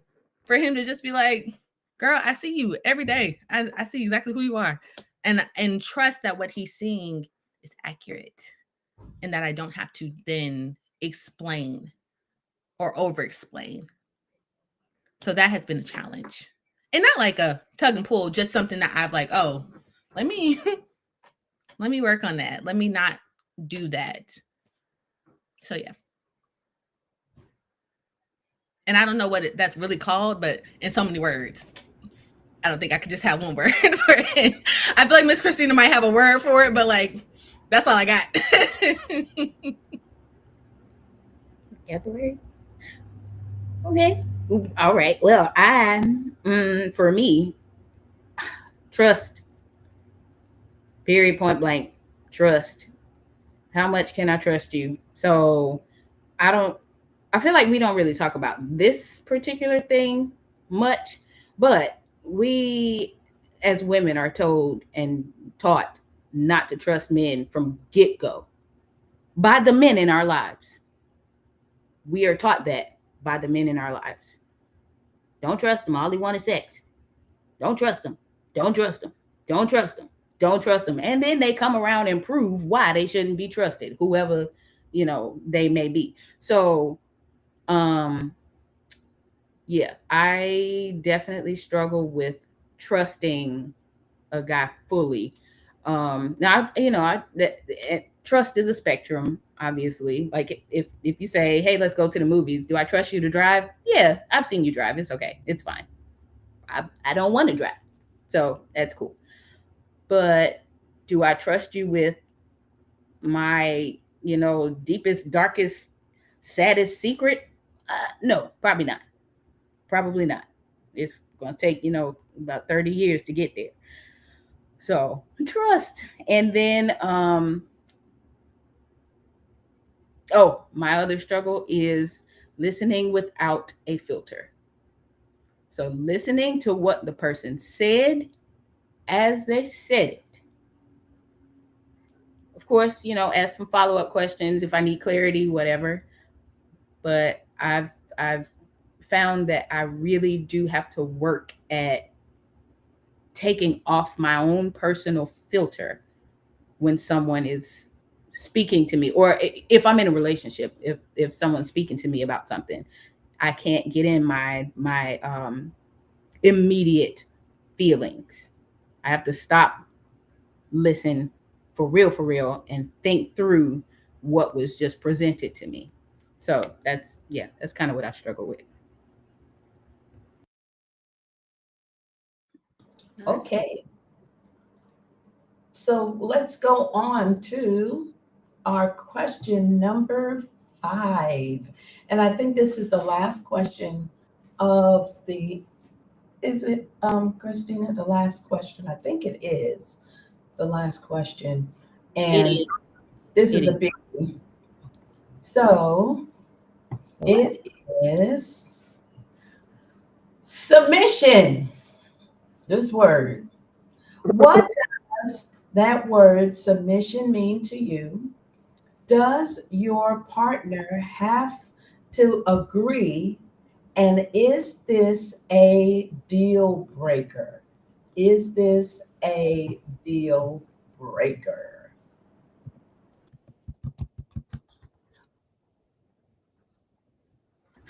Call on me. Call on me. No. I've been thinking about this, y'all. I've been thinking about this for some time because this is a buzzword too, especially in the Hebrew community. Oh boy. So the word submission to me, in the context that we typically use it, I guess when it comes to relationship, is trust. That means trust. Submission means, do I trust you with my full everything life? I every time I go outside, nope, not even outside. I'm submissive to it now. Gravity. None of us is getting around that. Do I trust that if I walk off a cliff that I'll go down? Yes. Yes, I do. I trust that. Do I trust that when I put my foot down on the ground as I'm walking, that the ground will still be there? Yes. I am submissive. I'll say I am submissive to the physical world that we live in. I trust the physical world that we live in. When we talk about relationships and submission in relationships, it has also become conflated with, I think, gender roles, where it's always woman submits to man. because Shaul had the opinion that man is the head of woman. That was his opinion. Also, his opinion that nobody should get married, which means nobody would have any babies. But I digress. Submission, I guess technically not, but anyway, to me, submission is, do I trust you with everything? It is not everything you say goes, or you are the end all be all. I personally do not believe that. No. So does my partner have to agree? I would say for me, yes, you have to understand what submission looks like and what it feels like. Therefore, you would understand my plight. You would understand what I would have to go through. And you yourself should be submissive too. Also, you yourself should be submissive also, the man, whoever that may be. Would it be a deal breaker if our definitions didn't align? Absolutely. Absolutely, it would be a deal breaker, because that's kind of going back to the very first question about open, was that first question, second, whatever, open dialogue. That's something that we really need to discuss, because if you have one definition of this word and I have a completely different definition, we have to figure out if our definitions can coexist and we both be happy and healthy. Can our definitions exist together and we are both happy and healthy together? So I'll pause there. No, that's really good, Lori. I think for me, first and foremost, yes, it would be a deal breaker. It would be a deal breaker. Like, just straight up, it would be a deal breaker, because I think submission is such a weaponized word nowadays, similar to abortion. And I think that in that case, I would be listening very closely to a man's opinion on submission before I decided to entertain him again. Because everything you do based on your definition of that word is how you are going to show up and how you are going to inherently treat me in this world, right? So if a man thinks that submission means that I'm supposed to be his doormat, that I'm supposed to do all of it, it's not going to work. It's not going to work for me, because I know just me and my character and who I am as a person, I will never be able to conform to that fully. So there's no point in me entertaining that person. And that's okay, right? But for me, submission, the first two words I think of is humility and reciprocity when I think about submission. Humility in the sense of, are you able to humble yourself to one another? There are going to be times where I'm going to be right, you're going to be right. I'm going to be wrong, you're going to be wrong. I'm going to have the better idea, you're going to have the better idea. That is life. That is partnership.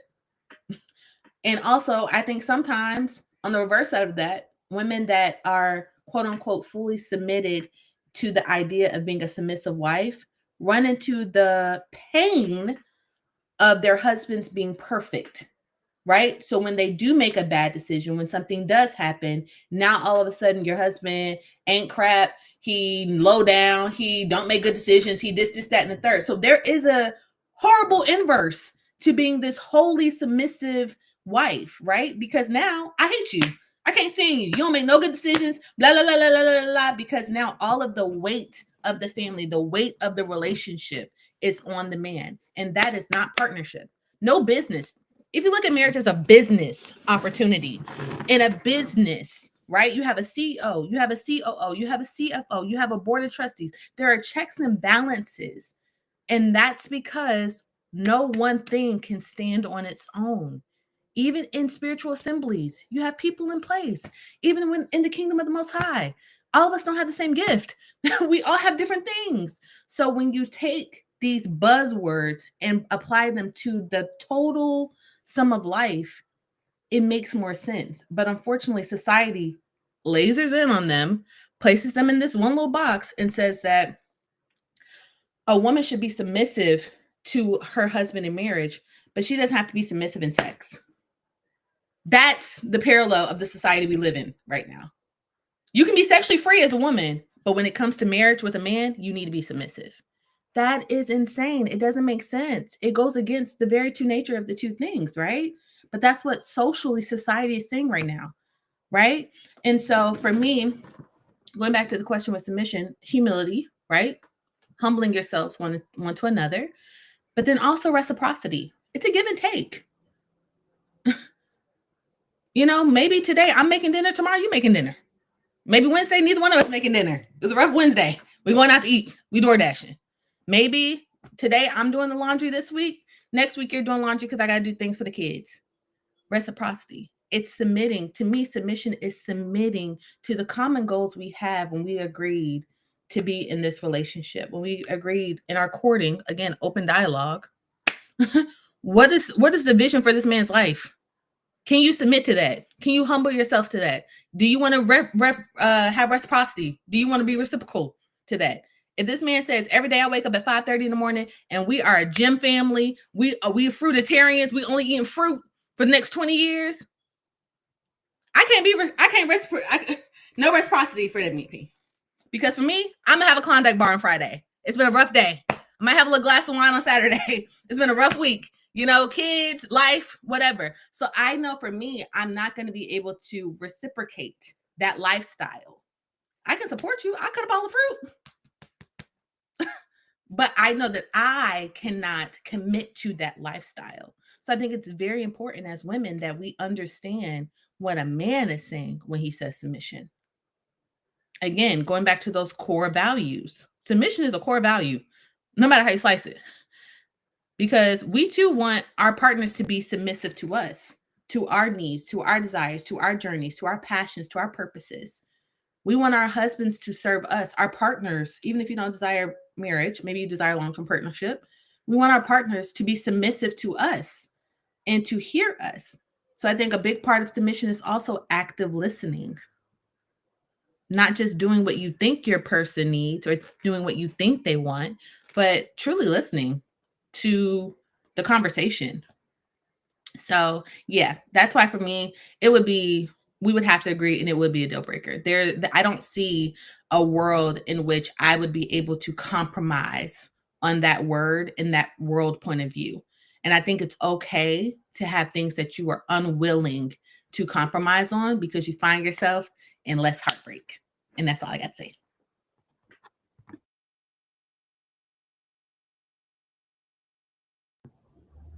Okay. All good points. For me, submission is well, I've heard it said before, like sub is under and then there's mission. So both of us need to be under the same mission. And again, as I said last week, I'm gonna mess this verse up again. Why do I keep doing that? How can two walk together unless they agree? So, and this is also part of my healing journey of learning to say no and be able to say yes. It would be a deal breaker if you trying to go left and I'm going right. So submission, it's important. It's us needing to be on the same page about our journey and where we're going with this relationship. If you are trying to dominate and you don't value my opinion, you're not trying to hear my opinion, you may ask it, but just you don't ever actually take my advice to heart, then yeah, that can be a problem. Like the relationship I'm in now, he values my opinion. He wants to know, like, hey, this is going on. What do you think about it? It's not just what he says goes. And that's one of the things that I do love and value about him. It's let's work together in a partnership to achieve a better life for ourselves as well as with each other. That's great. That is good. And I'm going to tell you,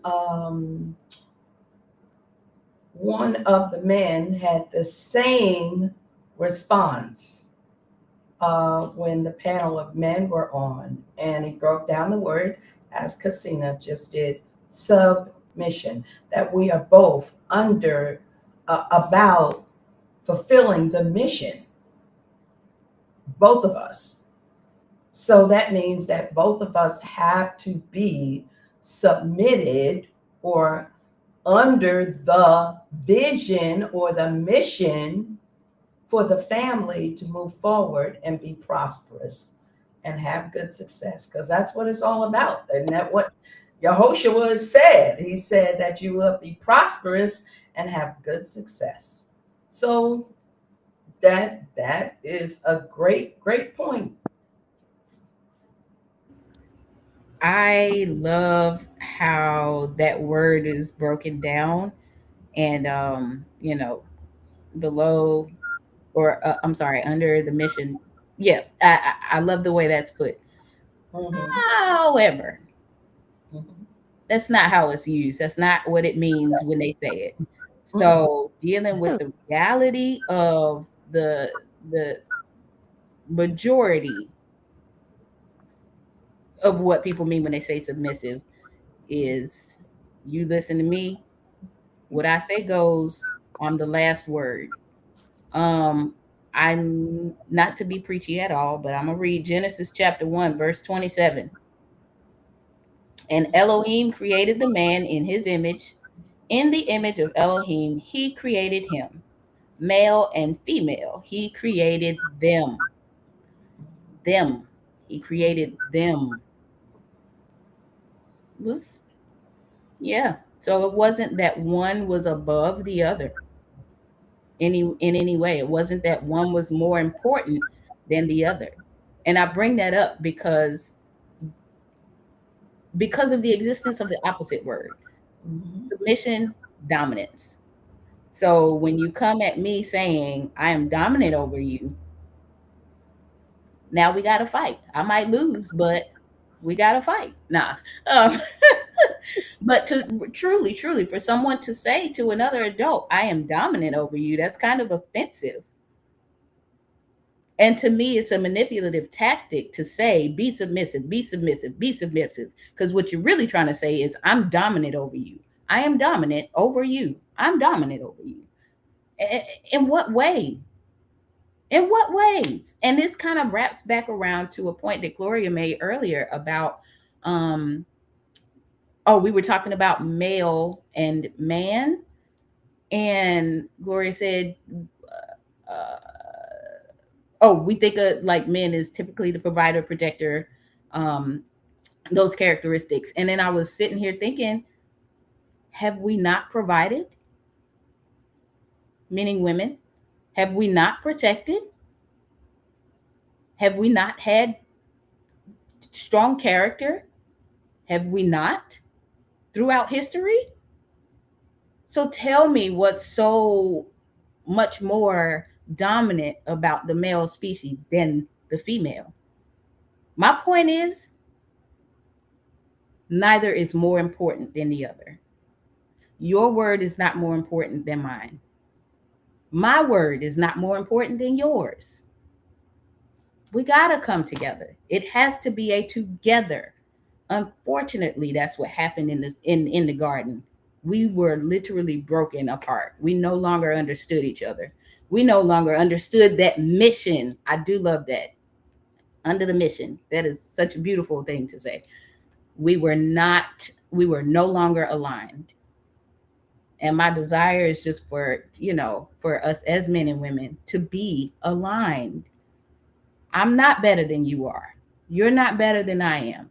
At the end of the day, at Judgment Day, guess who's going to stand alone in front of the Most High? Me. Alone. Responsible for my choices. You alone. Responsible for your choices.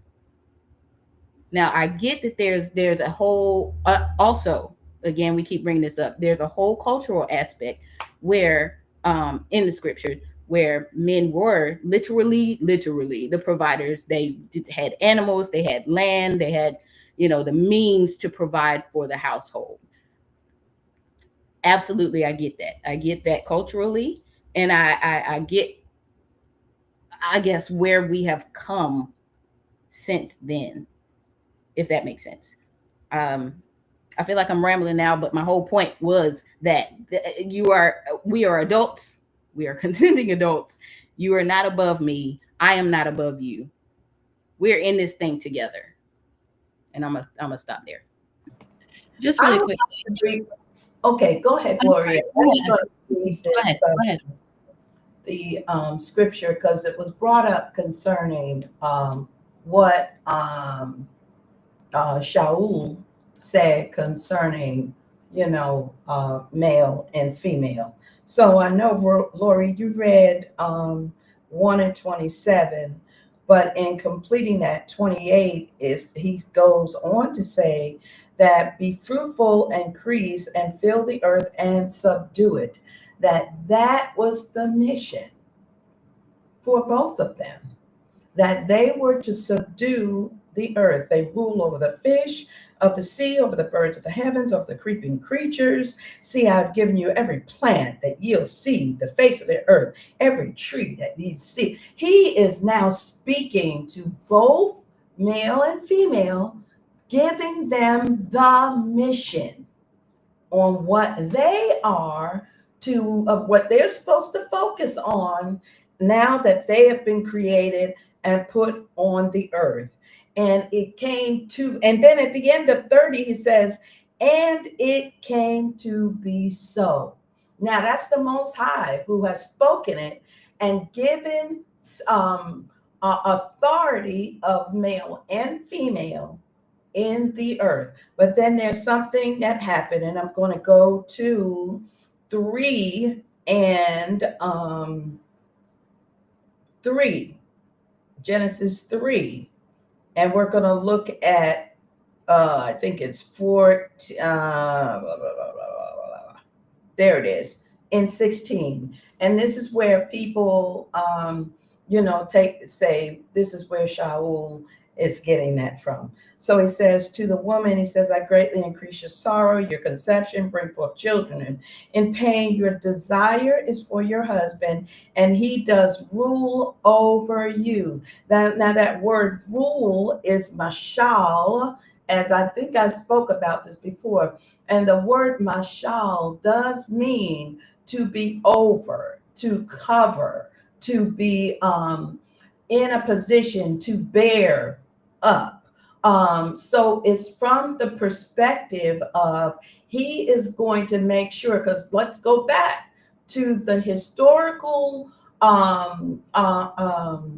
historical fact of what happened and the position where Adam and Hava were. They were standing, Adam was standing right there next to Hava when the act was done, and when she took part in that fruit that the Nachash, or the serpent, had offered to her. Adam was not over on the other side of the garden. He was standing right there.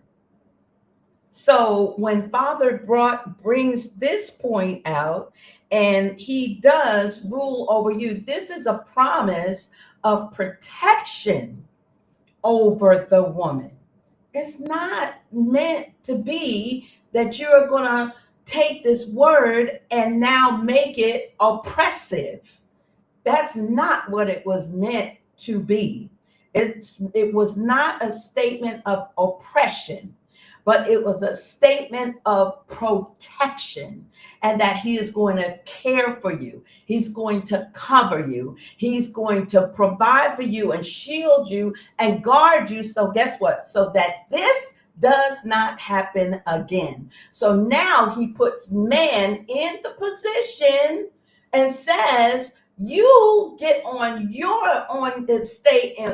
patrol, and you are supposed to make sure that whatever happens concerning this woman that I've given to you, that you are protecting her and that you are guarding her and that you're taking care of her. So really, from that perspective, it has nothing to do with the dominion that he gives to them both for the vision. And I think that that's where people get messed up and just don't the scripture is not, that's not being interpreted properly. So I just wanted to bring those points out, because even when we look at, just quickly, Proverbs 31, everybody wants a Proverbs 31 woman. Well, this was a businesswoman that was owning her own business. She was buying her own land. And now, look, it never says that she goes to her husband and says, honey, can I buy this land? It says that she sees a plot of land, makes the decision, sees that it's good, and purchases it. She's a businesswoman. She buys and sells and takes care of her house and takes care of her business. Her husband is known in the gates, and he's proud because it's like, look at my wife. My wife is moving and shaking some stuff. That's because they're all in the same, under the same mission. Under the same mission. But if we get to that place where we start using submission as a dirty, oppressive word, then now we don't want her to make more money than us because I feel some kind of way.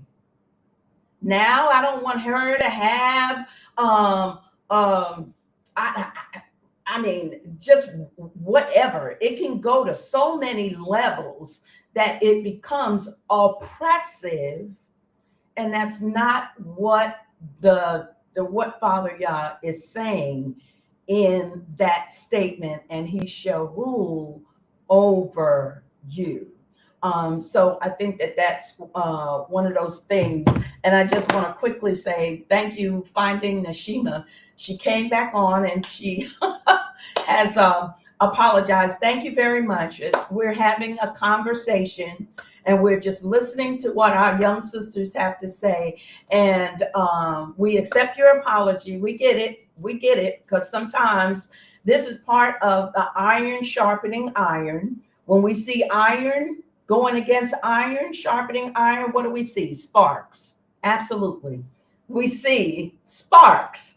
And this is what happens. But we have to open our ears and listen so that we are able to come back and give and have good open dialogue on what should be going on. So thank you so much for coming back on and giving us that comment. I was gonna say, well, on the heels of that, I agree totally. If Finding Nashima hears this, shalom to you and your household. Seriously, I appreciate your comments. To go to Mom's point, so that one scripture, I can't help it. I got to do it. 3:16, where it says, "And he does rule over you."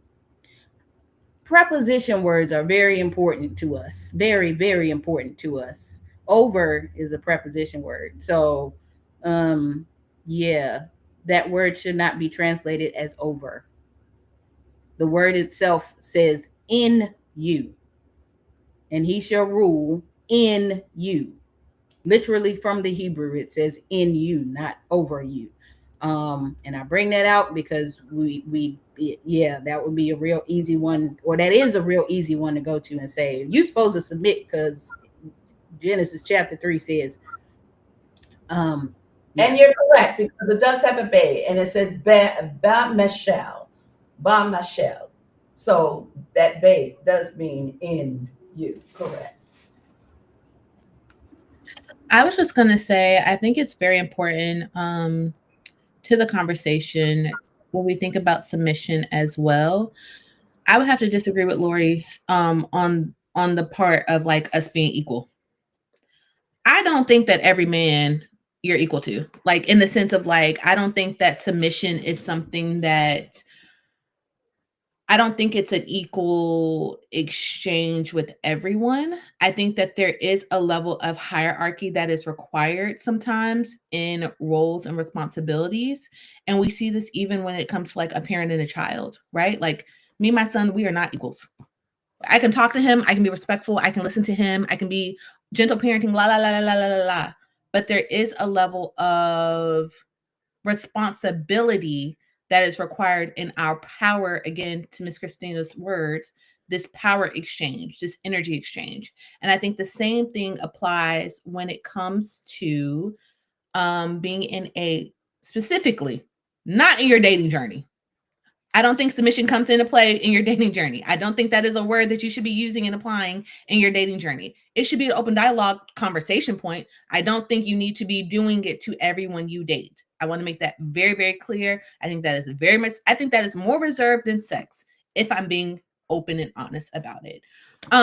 But primarily in the confines of a committed long-term partnership, whether that's partnership or whether that's marriage, I do think that there are certain responsibilities that naturally come into play that a man may have where, okay, yes, he may not be ruling. And I think too, thinking about the historical context, to rule over someone does mean to have dominion or dominance or control over them. Historically, culturally, that's just what that phrase means, right? I don't think that it's the same thing as what we're talking about in the form of submission as responsibility. I think that submission requires a level of responsibility. So if I say that I'm submitting to my husband and I'm saying, hey, I'm going to be the one that handles the finances, he's submitting to my ability to handle those finances. Now that means that that responsibility is on my shoulders to make sure it's done well. Because if it's not done well, whoop-de-doo, now we broke, now we poor, we bankrupt. God forbid, right? Heaven forbid. But I'm just saying in that sense. And in the same way, submission for him, if he says, you know what, we're going to move cross country. And when we move cross country, we're going to do la, la, la, la, la, la. If I submit to that vision and that idea for our family, and he's taking on that responsibility, if something fails, that is his responsibility to fix. So I think that we have to make sure to think about submission as a responsibility, a heavenly responsibility to your partner, to the mission, to your family, of what does this great success look like in the long term. And I do think that you can disagree with somebody's submission. Like, I do think that you should disagree. If someone says something, they're like, hey, this is what I see for my life, for my vision, you can be like, no. and take yourself out of that. I think it's wise and it's smart to do so. And I love that we brought up the Proverbs 31 woman, because people be beating that into a dead horse, that she's just a submissive, like she is literally a powerhouse multimillionaire boss woman. Like she is literally the epitome of waking up at 4 a.m., getting your workout in, drinking. Like she's the millennial version of the boss babe, like literally. And the fact that so many men demonize women that make high value money and high la la la la la la la, and think that you're just supposed to be this little house on the prairie milkmaid. Even then, those women were still powerhouses in their communities, because if I don't milk this cow and make this cheese, we not gonna eat.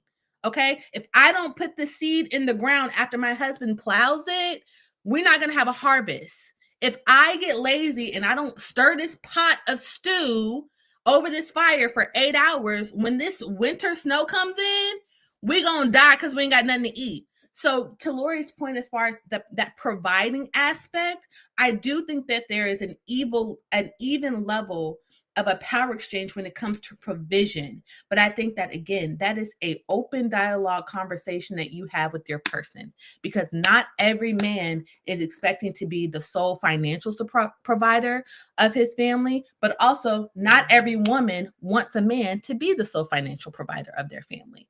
Right? I had to learn that I like to be a stay-at-home working wife. That's what I like. I can't be a stay-at-home wife. I got too many things I want to do in life. I can't be out here pushing the broom and vacuuming every day. I can't just be raising children. I'm going to go insane. It does not work for me. But I actually like having freedom of my time and being able to work from home and being able to travel I like that. But that was something I had to learn, that doesn't work for everyone else, right? And again, with your partner, does that work for your partner's lifestyle? You have to have these conversations, but you also have to be, again, truthful with yourself. I think it all boils down to, with your dating journey, honesty and truth. All of these questions and topics that we've had, they all go back to, and I just want to also say, Christina, I just want to say publicly, I am so proud of you. I am so proud of the transparency that you had, like in the conversations that you were talking about, when you mentioned about, you being with your partner now, but you still like having to deal with and heal with certain things. And I just want to encourage you in this moment publicly, like, you're going to be so much better on the other side of the things that you're working through. And I'm so happy that you have a partner that sees you for who you are, that listens to you. And I just want to commend you. Like, all the healing that you've done up until this point has brought you into a healthy place with a partner that sees you for who you are. And I just wanted to say that, I meant to say that earlier before I started like going into my little soapbox, because it's so important. Like, life is hard as a young woman dating out here in the 21st century. Let me tell you, I tell all my girlfriends that are married, work it out, figure it out, go to counseling. Like, babe, go to counseling. I promise you, the problems, the nitpicky stuff that you find as a nuisance and stuff like that, you're going to find that in another man. Or heal, do the work to heal. But I just want to say, Christina, I'm very proud of you. And yeah, at the end of the day, submission, I think it's used as a word to oppress people, but don't, if I could just encourage any young woman out there, do not get hooked. Don't get sidetracked into this red pill patriarchy society of what these men that are unmarried, never been married, don't have good relationships with their mothers, don't have good relationships with their baby mothers. They have 4 or 5 kids, no commitment. Don't allow these men or even these women to make your destiny something that the Most High has not called you to be submitted to. That's not the mission for your life. So, yeah. Well, thank you, Gloria. You're I wanted welcome. to go back to question 4, saying I was on, but apparently I wasn't on. Y'all couldn't hear me. If that's okay, can I give my response to that? So the question was, what is something that is a challenge for you in a relationship? And for me, it's being in a relationship, like understanding, especially because we have so much social media out there, and now thinking about the 10 commandments, don't covet, but you see all these people broadcasting like how they're having fun with their partners and some of these silly pranks that they're doing with their partners, and it's like, oh, I want that with mine, or I want to be like this, I want to be like them. And it's like, no, I need to figure out with my partner what is going to work for us. Just because Jack and Jill did ABC doesn't mean that ABC is going to work for me and him. So coming to that understanding of just how to be in a relationship is my challenge. That's good, Christina, because we see relationships all the time. And I tell people all the time, social media is fake. There are people on social media that are very much so living their best life. Absolutely. Like, 2 things can be true, right? But also, the nature of social media is to be aspirational. It is to covet. It is to create envy and jealousy and all these things, right? But on the reverse side of that, it is to inspire. It is to provide hope. It is to give you faith, right? So I think, again, what is your heart space saying? Are you dealing with envy? Are you dealing with jealousy because there are certain things that you have, not you, Christina, but I'm just saying in general, people have not healed from, have not overcame, right? To where you see every happy couple and you think that they're lying. No, everyone's not lying. Some people truly are happy, right? So I think you bring up a very interesting point of, making sure that when it comes to you and your person, again, that open dialogue, knowing what is our journey, what is our mission, what are our core values, what are we aligned to? Do we want to have more kids? You got a child? Cool. I got a child? Cool. Are we going to have more kids? What are our boundaries with our families? You like your mama? I like my mama. You don't like your mama? Why? You know what I'm saying? Like, having these open dialogue conversations is important so that when you do decide to commit to someone, you know what you're committing to. Because a lot of times we submit to things and we don't know what, as women, we don't know who or what we're submitting to. And that can also be detrimental because you didn't take the time to really listen to a person. And you just thought he was cute and he bought you Chanel. But whole time you submitting to a demon. Now you got to get on up out of there. No, for real. It happens all the time. Like, just candidly, it happens all the time. We submit to things that we don't know about all the time as women. It's just in our nature to, I feel like for a lot of us to be easygoing once we feel safe or once someone has projected an object of safety and whatever that looks like. Right. And so I said all that to say, I think to your point, Christina, it is important. I think it is important to find couples and people that are that you can seek aspiration from. Like for me, my auntie and uncle are one of the couples I have aspiration from. They've been married all my life, all of my life. I've never not seen them not married, right? So they're people that I look to, and I've seen how they've had children, had careers. Like I have been, not for nothing, I'm Lori's little sister in a lot of ways. I've been there all along. And so they're one of the couples that I seek to aspire to, where I see, I'm like, wow, the Most High has, but like they have grandchildren that I can see the fruit of things when I was 7 that they started implementing into their lives, and their children's children now have this lifestyle of holiness, right? And so I think it is important as young women that we do seek out relationships that are aspirational to our core values, and don't deter from that. Make your algorithm, if you're going to be on social media, I make my algorithm submit to me. I don't want to see no drama. I don't want to see nobody get shot. I don't want to see no political. I want to laugh. I want to be a girl. I want to be in love, and I want to buy cute clothes.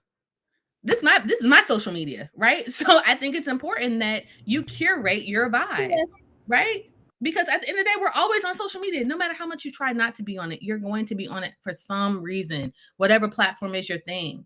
So I think it's important that you do find couples, women that you are like, you know what? Because it also places that mustard seed of hope that you're not just out here working and trying to heal with no expected end. There's a reason why we have testimonies. You just see somebody's testimony. Social media is nothing but a testimony in 4K on the phone, right? For some people, honestly, like, hey, I used to be here and now I'm here. You're just seeing it's a testimony in a different way. Culturally, we keep coming back to this word culturally. They didn't have iPhones in Moshe's day, okay? But if they did, I'm sure we would see the Israelites being like, hey, we've been marching for 40 years. Like, I'm tired. Well, I'm about to go build this golden calf. He ain't come back now. You know what I'm saying? Like, we would have, sorry, this is how I see scripture a lot of time in my head. Like, it's very ebonics sometimes in my brain. And so, but just like, honestly, if they had the technology we had, they would be doing a lot of the things we see today. So I will say, I think it is okay to have couples that you aspire to. But to Christina, to your point, I think you do just have to check your heart and your mental space to make sure that you aren't coveting or trying to, that aspirational line does not cross over to, now you're looking at your man like, but so-and-so man just bought her a la. Why you don't do that? That's not y'all journey. That wasn't the mission of y'all family for y'all to have 50 Birkins, So, yeah. Well, ladies. Wait. I got one thing. I'm sorry. I just had to do it. The submission thing. I wanted to address one thing, Gloria. You said not being equal. I just wanted to clarify that I don't mean that our partnership is equal in all things. I meant more like equity. What you're good at, you do. What I'm good at, I do. We build the household together.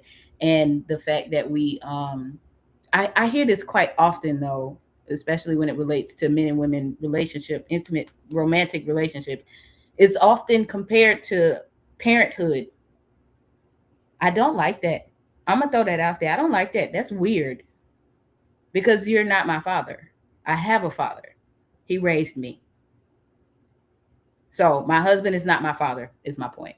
But I feel like I'm trying to put it out there in the universe that we can all not compare intimate romantic relationships with parental relationships, parent and child. Because again, my husband will never be my father, and he should never ever treat me as such. And I'll stop there. Okay.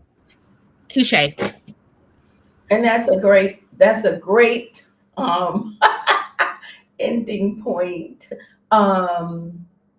because that's when we know that the word is being misused and mishandled or misunderstood. Um, your wife is an adult. She's not a child. She's an adult. So if we can just remember that, that may help in our understanding of that word submission, that it is for the good of the family, period. Doesn't matter who's bringing it in, it doesn't matter. It's for the good of the family. So we tend to, take that thing and because I think people are so broken and messed up, and like Christina talked, trauma bonding is real. When people have been traumatized, you have a gentleman who has been traumatized by misogynistic figure of a female that is, a matriarch in the family, and or been spoken down to or treated badly by, then they will come out with these issues when they get married or when they meet a woman, and they want, now I've got somebody who I'm going to use you as, now you are my possession, and now I oppress you, and I just do it because I feel like I can, because I'm dealing with the trauma of this whole matriarchal system, or that's been in my family or the man's family, speaking of, from a man's standpoint. So we also have to see that, but that's part of the conversation that has to be had.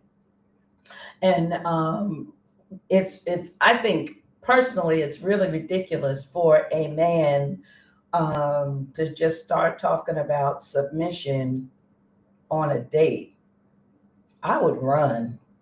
I'd be like, sir, Yeah. and I would say, sir, I'm blocking you. I am leaving because I have my own car. I drove myself here. And if that's what you want, peace out. I'm out.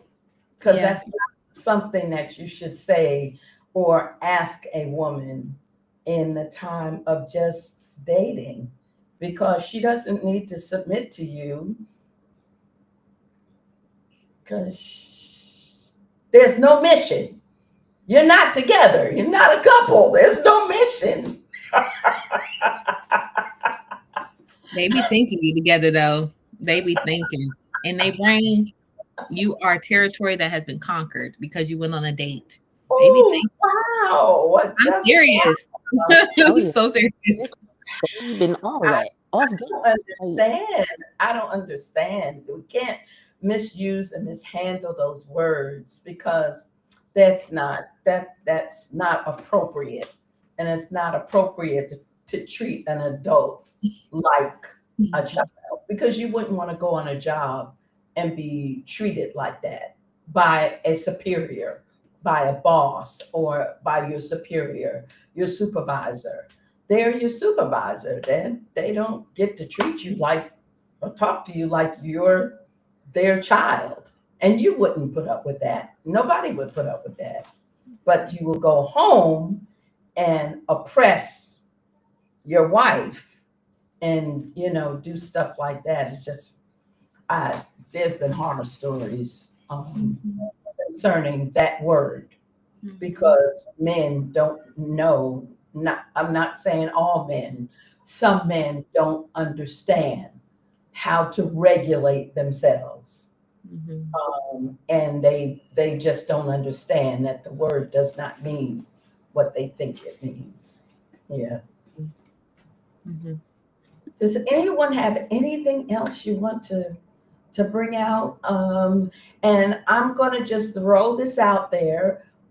We are going to be putting together a panel of male and female to come together at the table to discuss, so we can get, a full picture of this discussion, because we didn't want this discussion to just be something that we come and sit down and talk about and then it just kind of floats off into the stratosphere. But we wanted it to be something as an ongoing, because as we are matriculating as women, matriculating through our life, we're now at the stage where we are looking at marriage, going into marriage, and we want to try to deal with situations that encompassing all of that in that time, going, in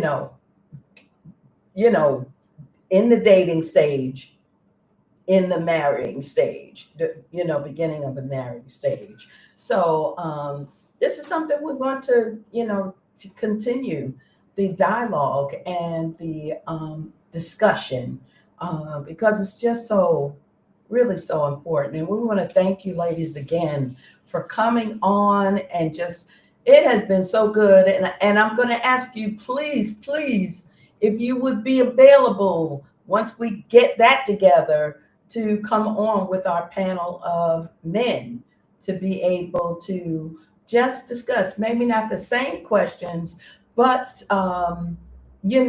something, but more towards the communication part of it, because truly we do speak different languages.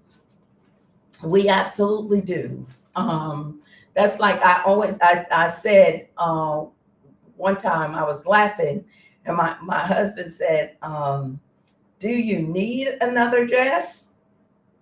I was going shopping. I was like, who needs another dress? Nobody needs another dress. You want another dress. Who needs another dress? I mean, there's probably some people who do need another dress, but that wouldn't be me. So but that's the kind of language barrier. A man would say, why are you going to buy another dress? You don't need another dress. You got all them dresses upstairs. We just want another dress. Yes. Absolutely. We're going somewhere, and yeah, I'm going to buy something new. Yeah. Because that's what we do as women. So those are those conversations, those are those little talking points that are different between men and women. So we just like to try to do something in bridging that gap in the conversation, so we can get an understanding of, like, I believe it was Lori who said we need to use better words, use more effective language, so that we can really get our point across. Christina, is there anything that you want to say or bring out? Yeah, you know what? And those are 2 points. I know that we, including Prophetess Deborah, that's missing. We knew that when we first came up with this idea to have a podcast, that we were going to be a different type of podcast, and that it was going to ruffle feathers, because we were going to purposely talk about topics that were hard, and that all of us have the same type of thought process when it comes to tackling topics, that we want to keep it real, and we don't want it to be cookie cutter, just having another podcast to be having another podcast. So with that comes scrutiny, with that comes misunderstandings, with that comes, an audience who may not be studied like they should in the biblical narratives.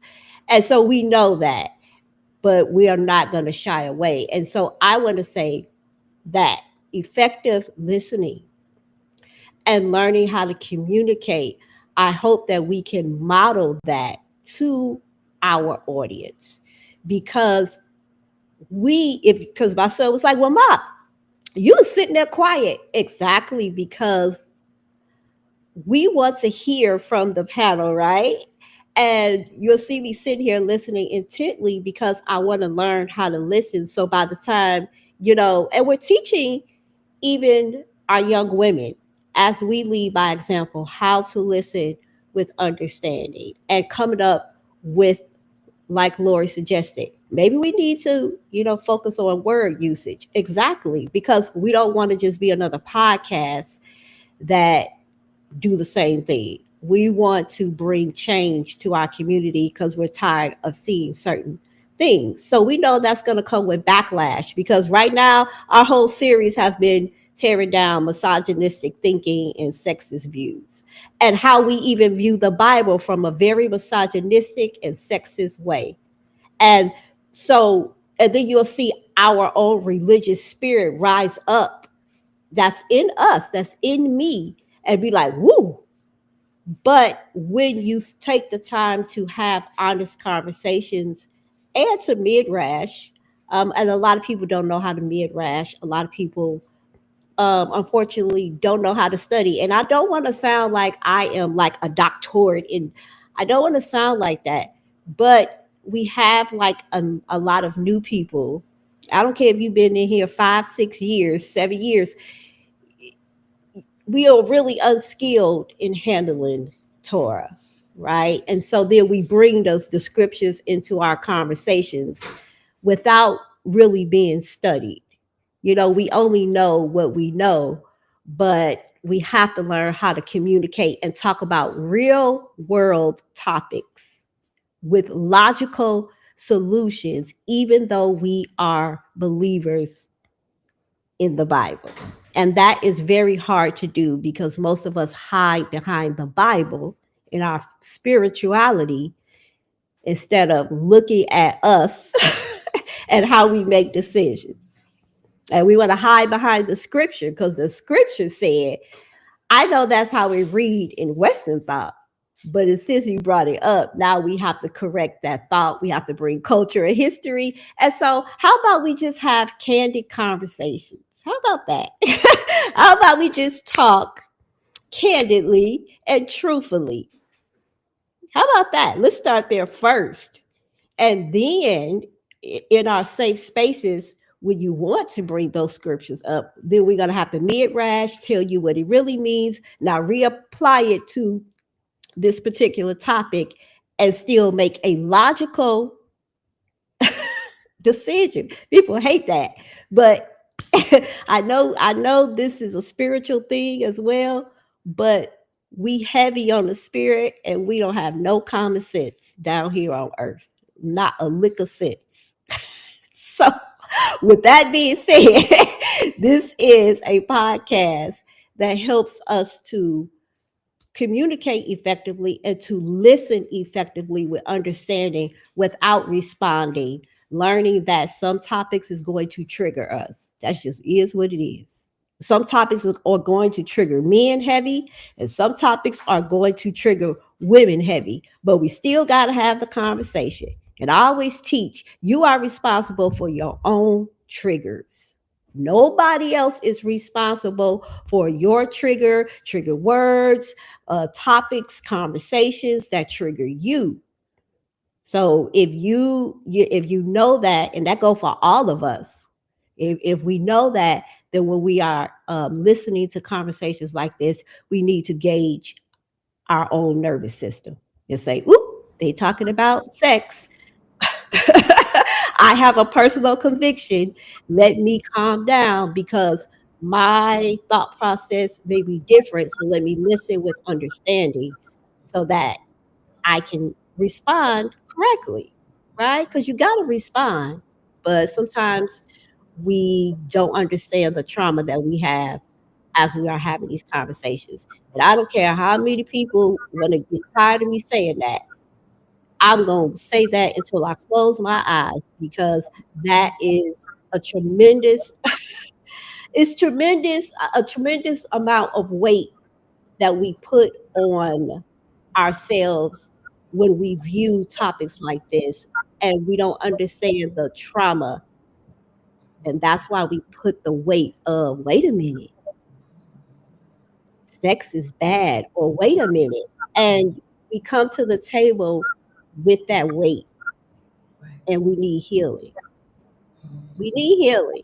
And so I'm hoping that as we continue these conversations, that people will try to understand what we are doing. Even if you don't agree with the panelists, just try listening to understand. That's all we're asking. And no, we are not giving you, now everybody that know me know when I give advice, honey, I'm gonna shoot straight and direct. Robinson's like that. Prophetess Deborah Hawkins is like that. We shoot straight. We don't beat around the bush. We gonna tell you straight up. If you ask, right? Unsolicited advice, unsolicited opinions is just that. Nobody solicited opinions unless we're having a panel, a discussion like we're having now. So we gotta learn how to communicate effectively. We have to learn how to listen. So that's what I wanted to add, because I know when we have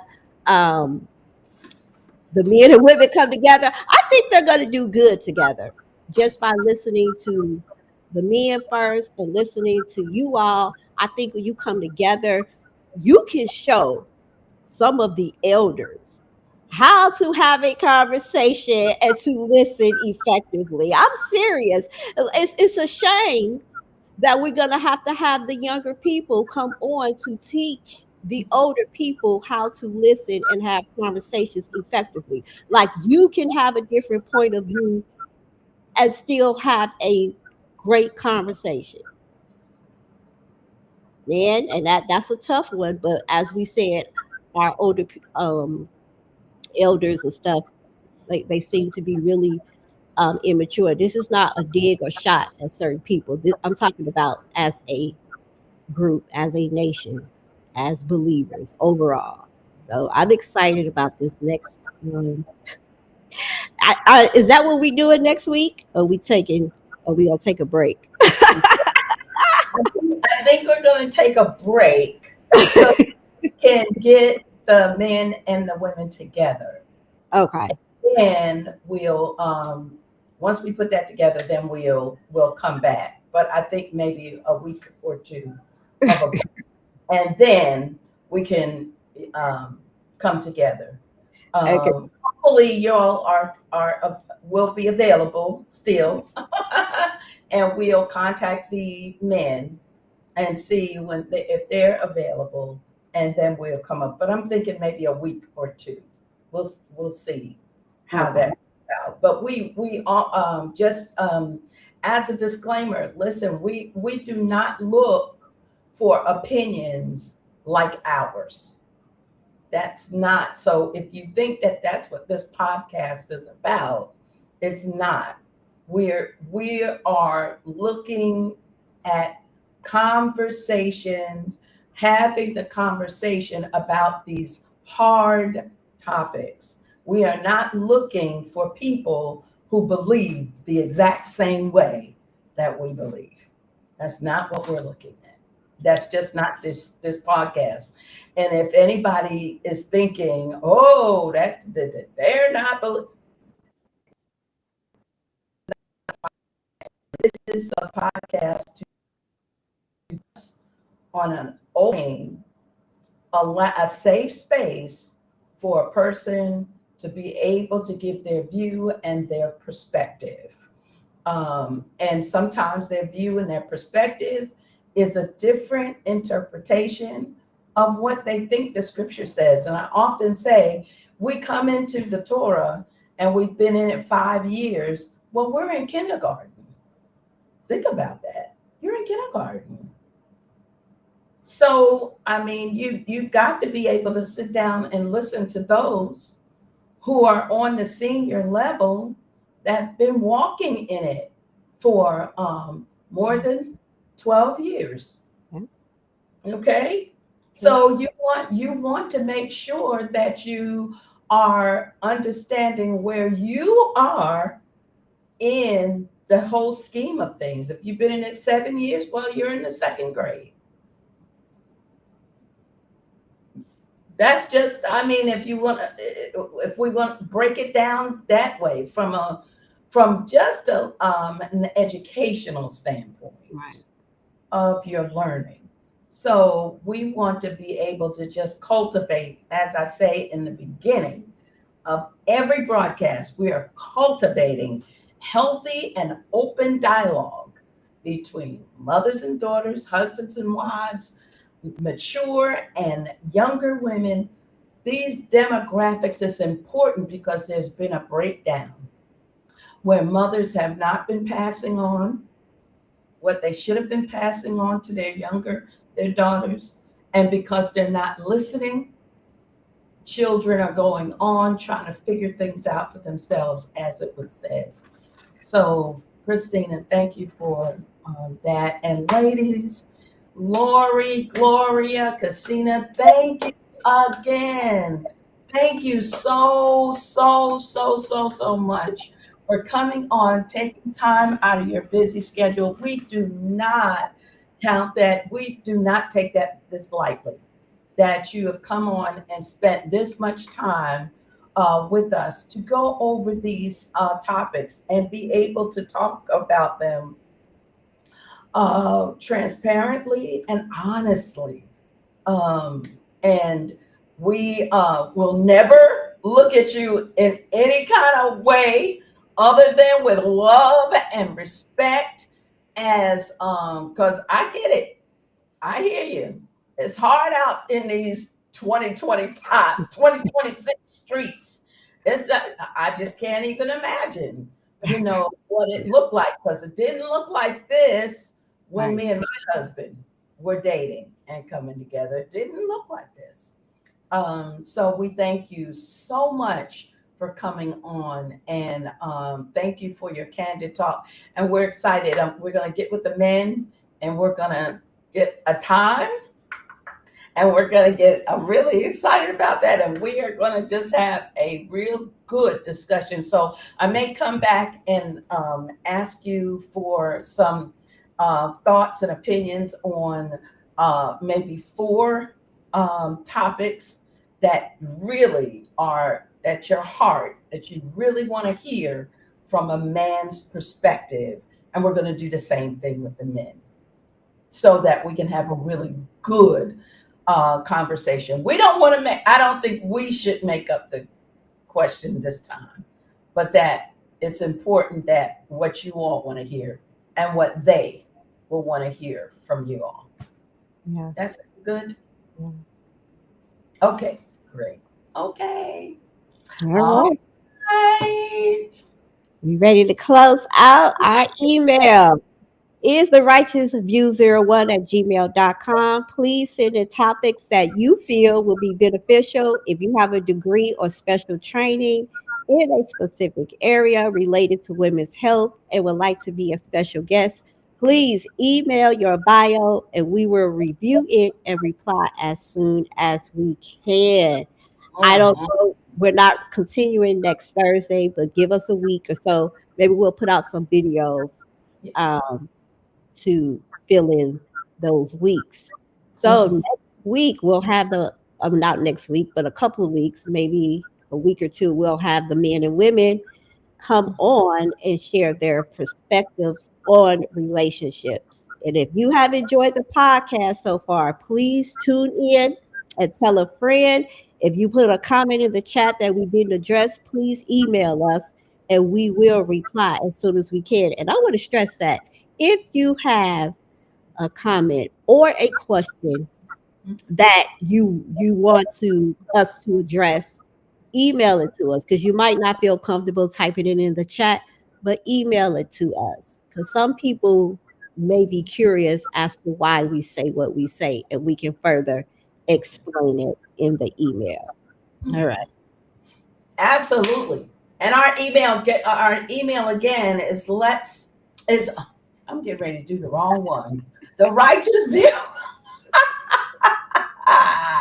What is our email? Oh my goodness. 01@gmail. The Righteous View 01@gmail.com.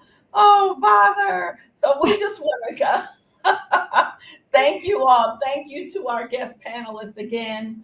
Thank you to our viewers. We thank you for tuning in, and we look forward to another edition of The Righteous View.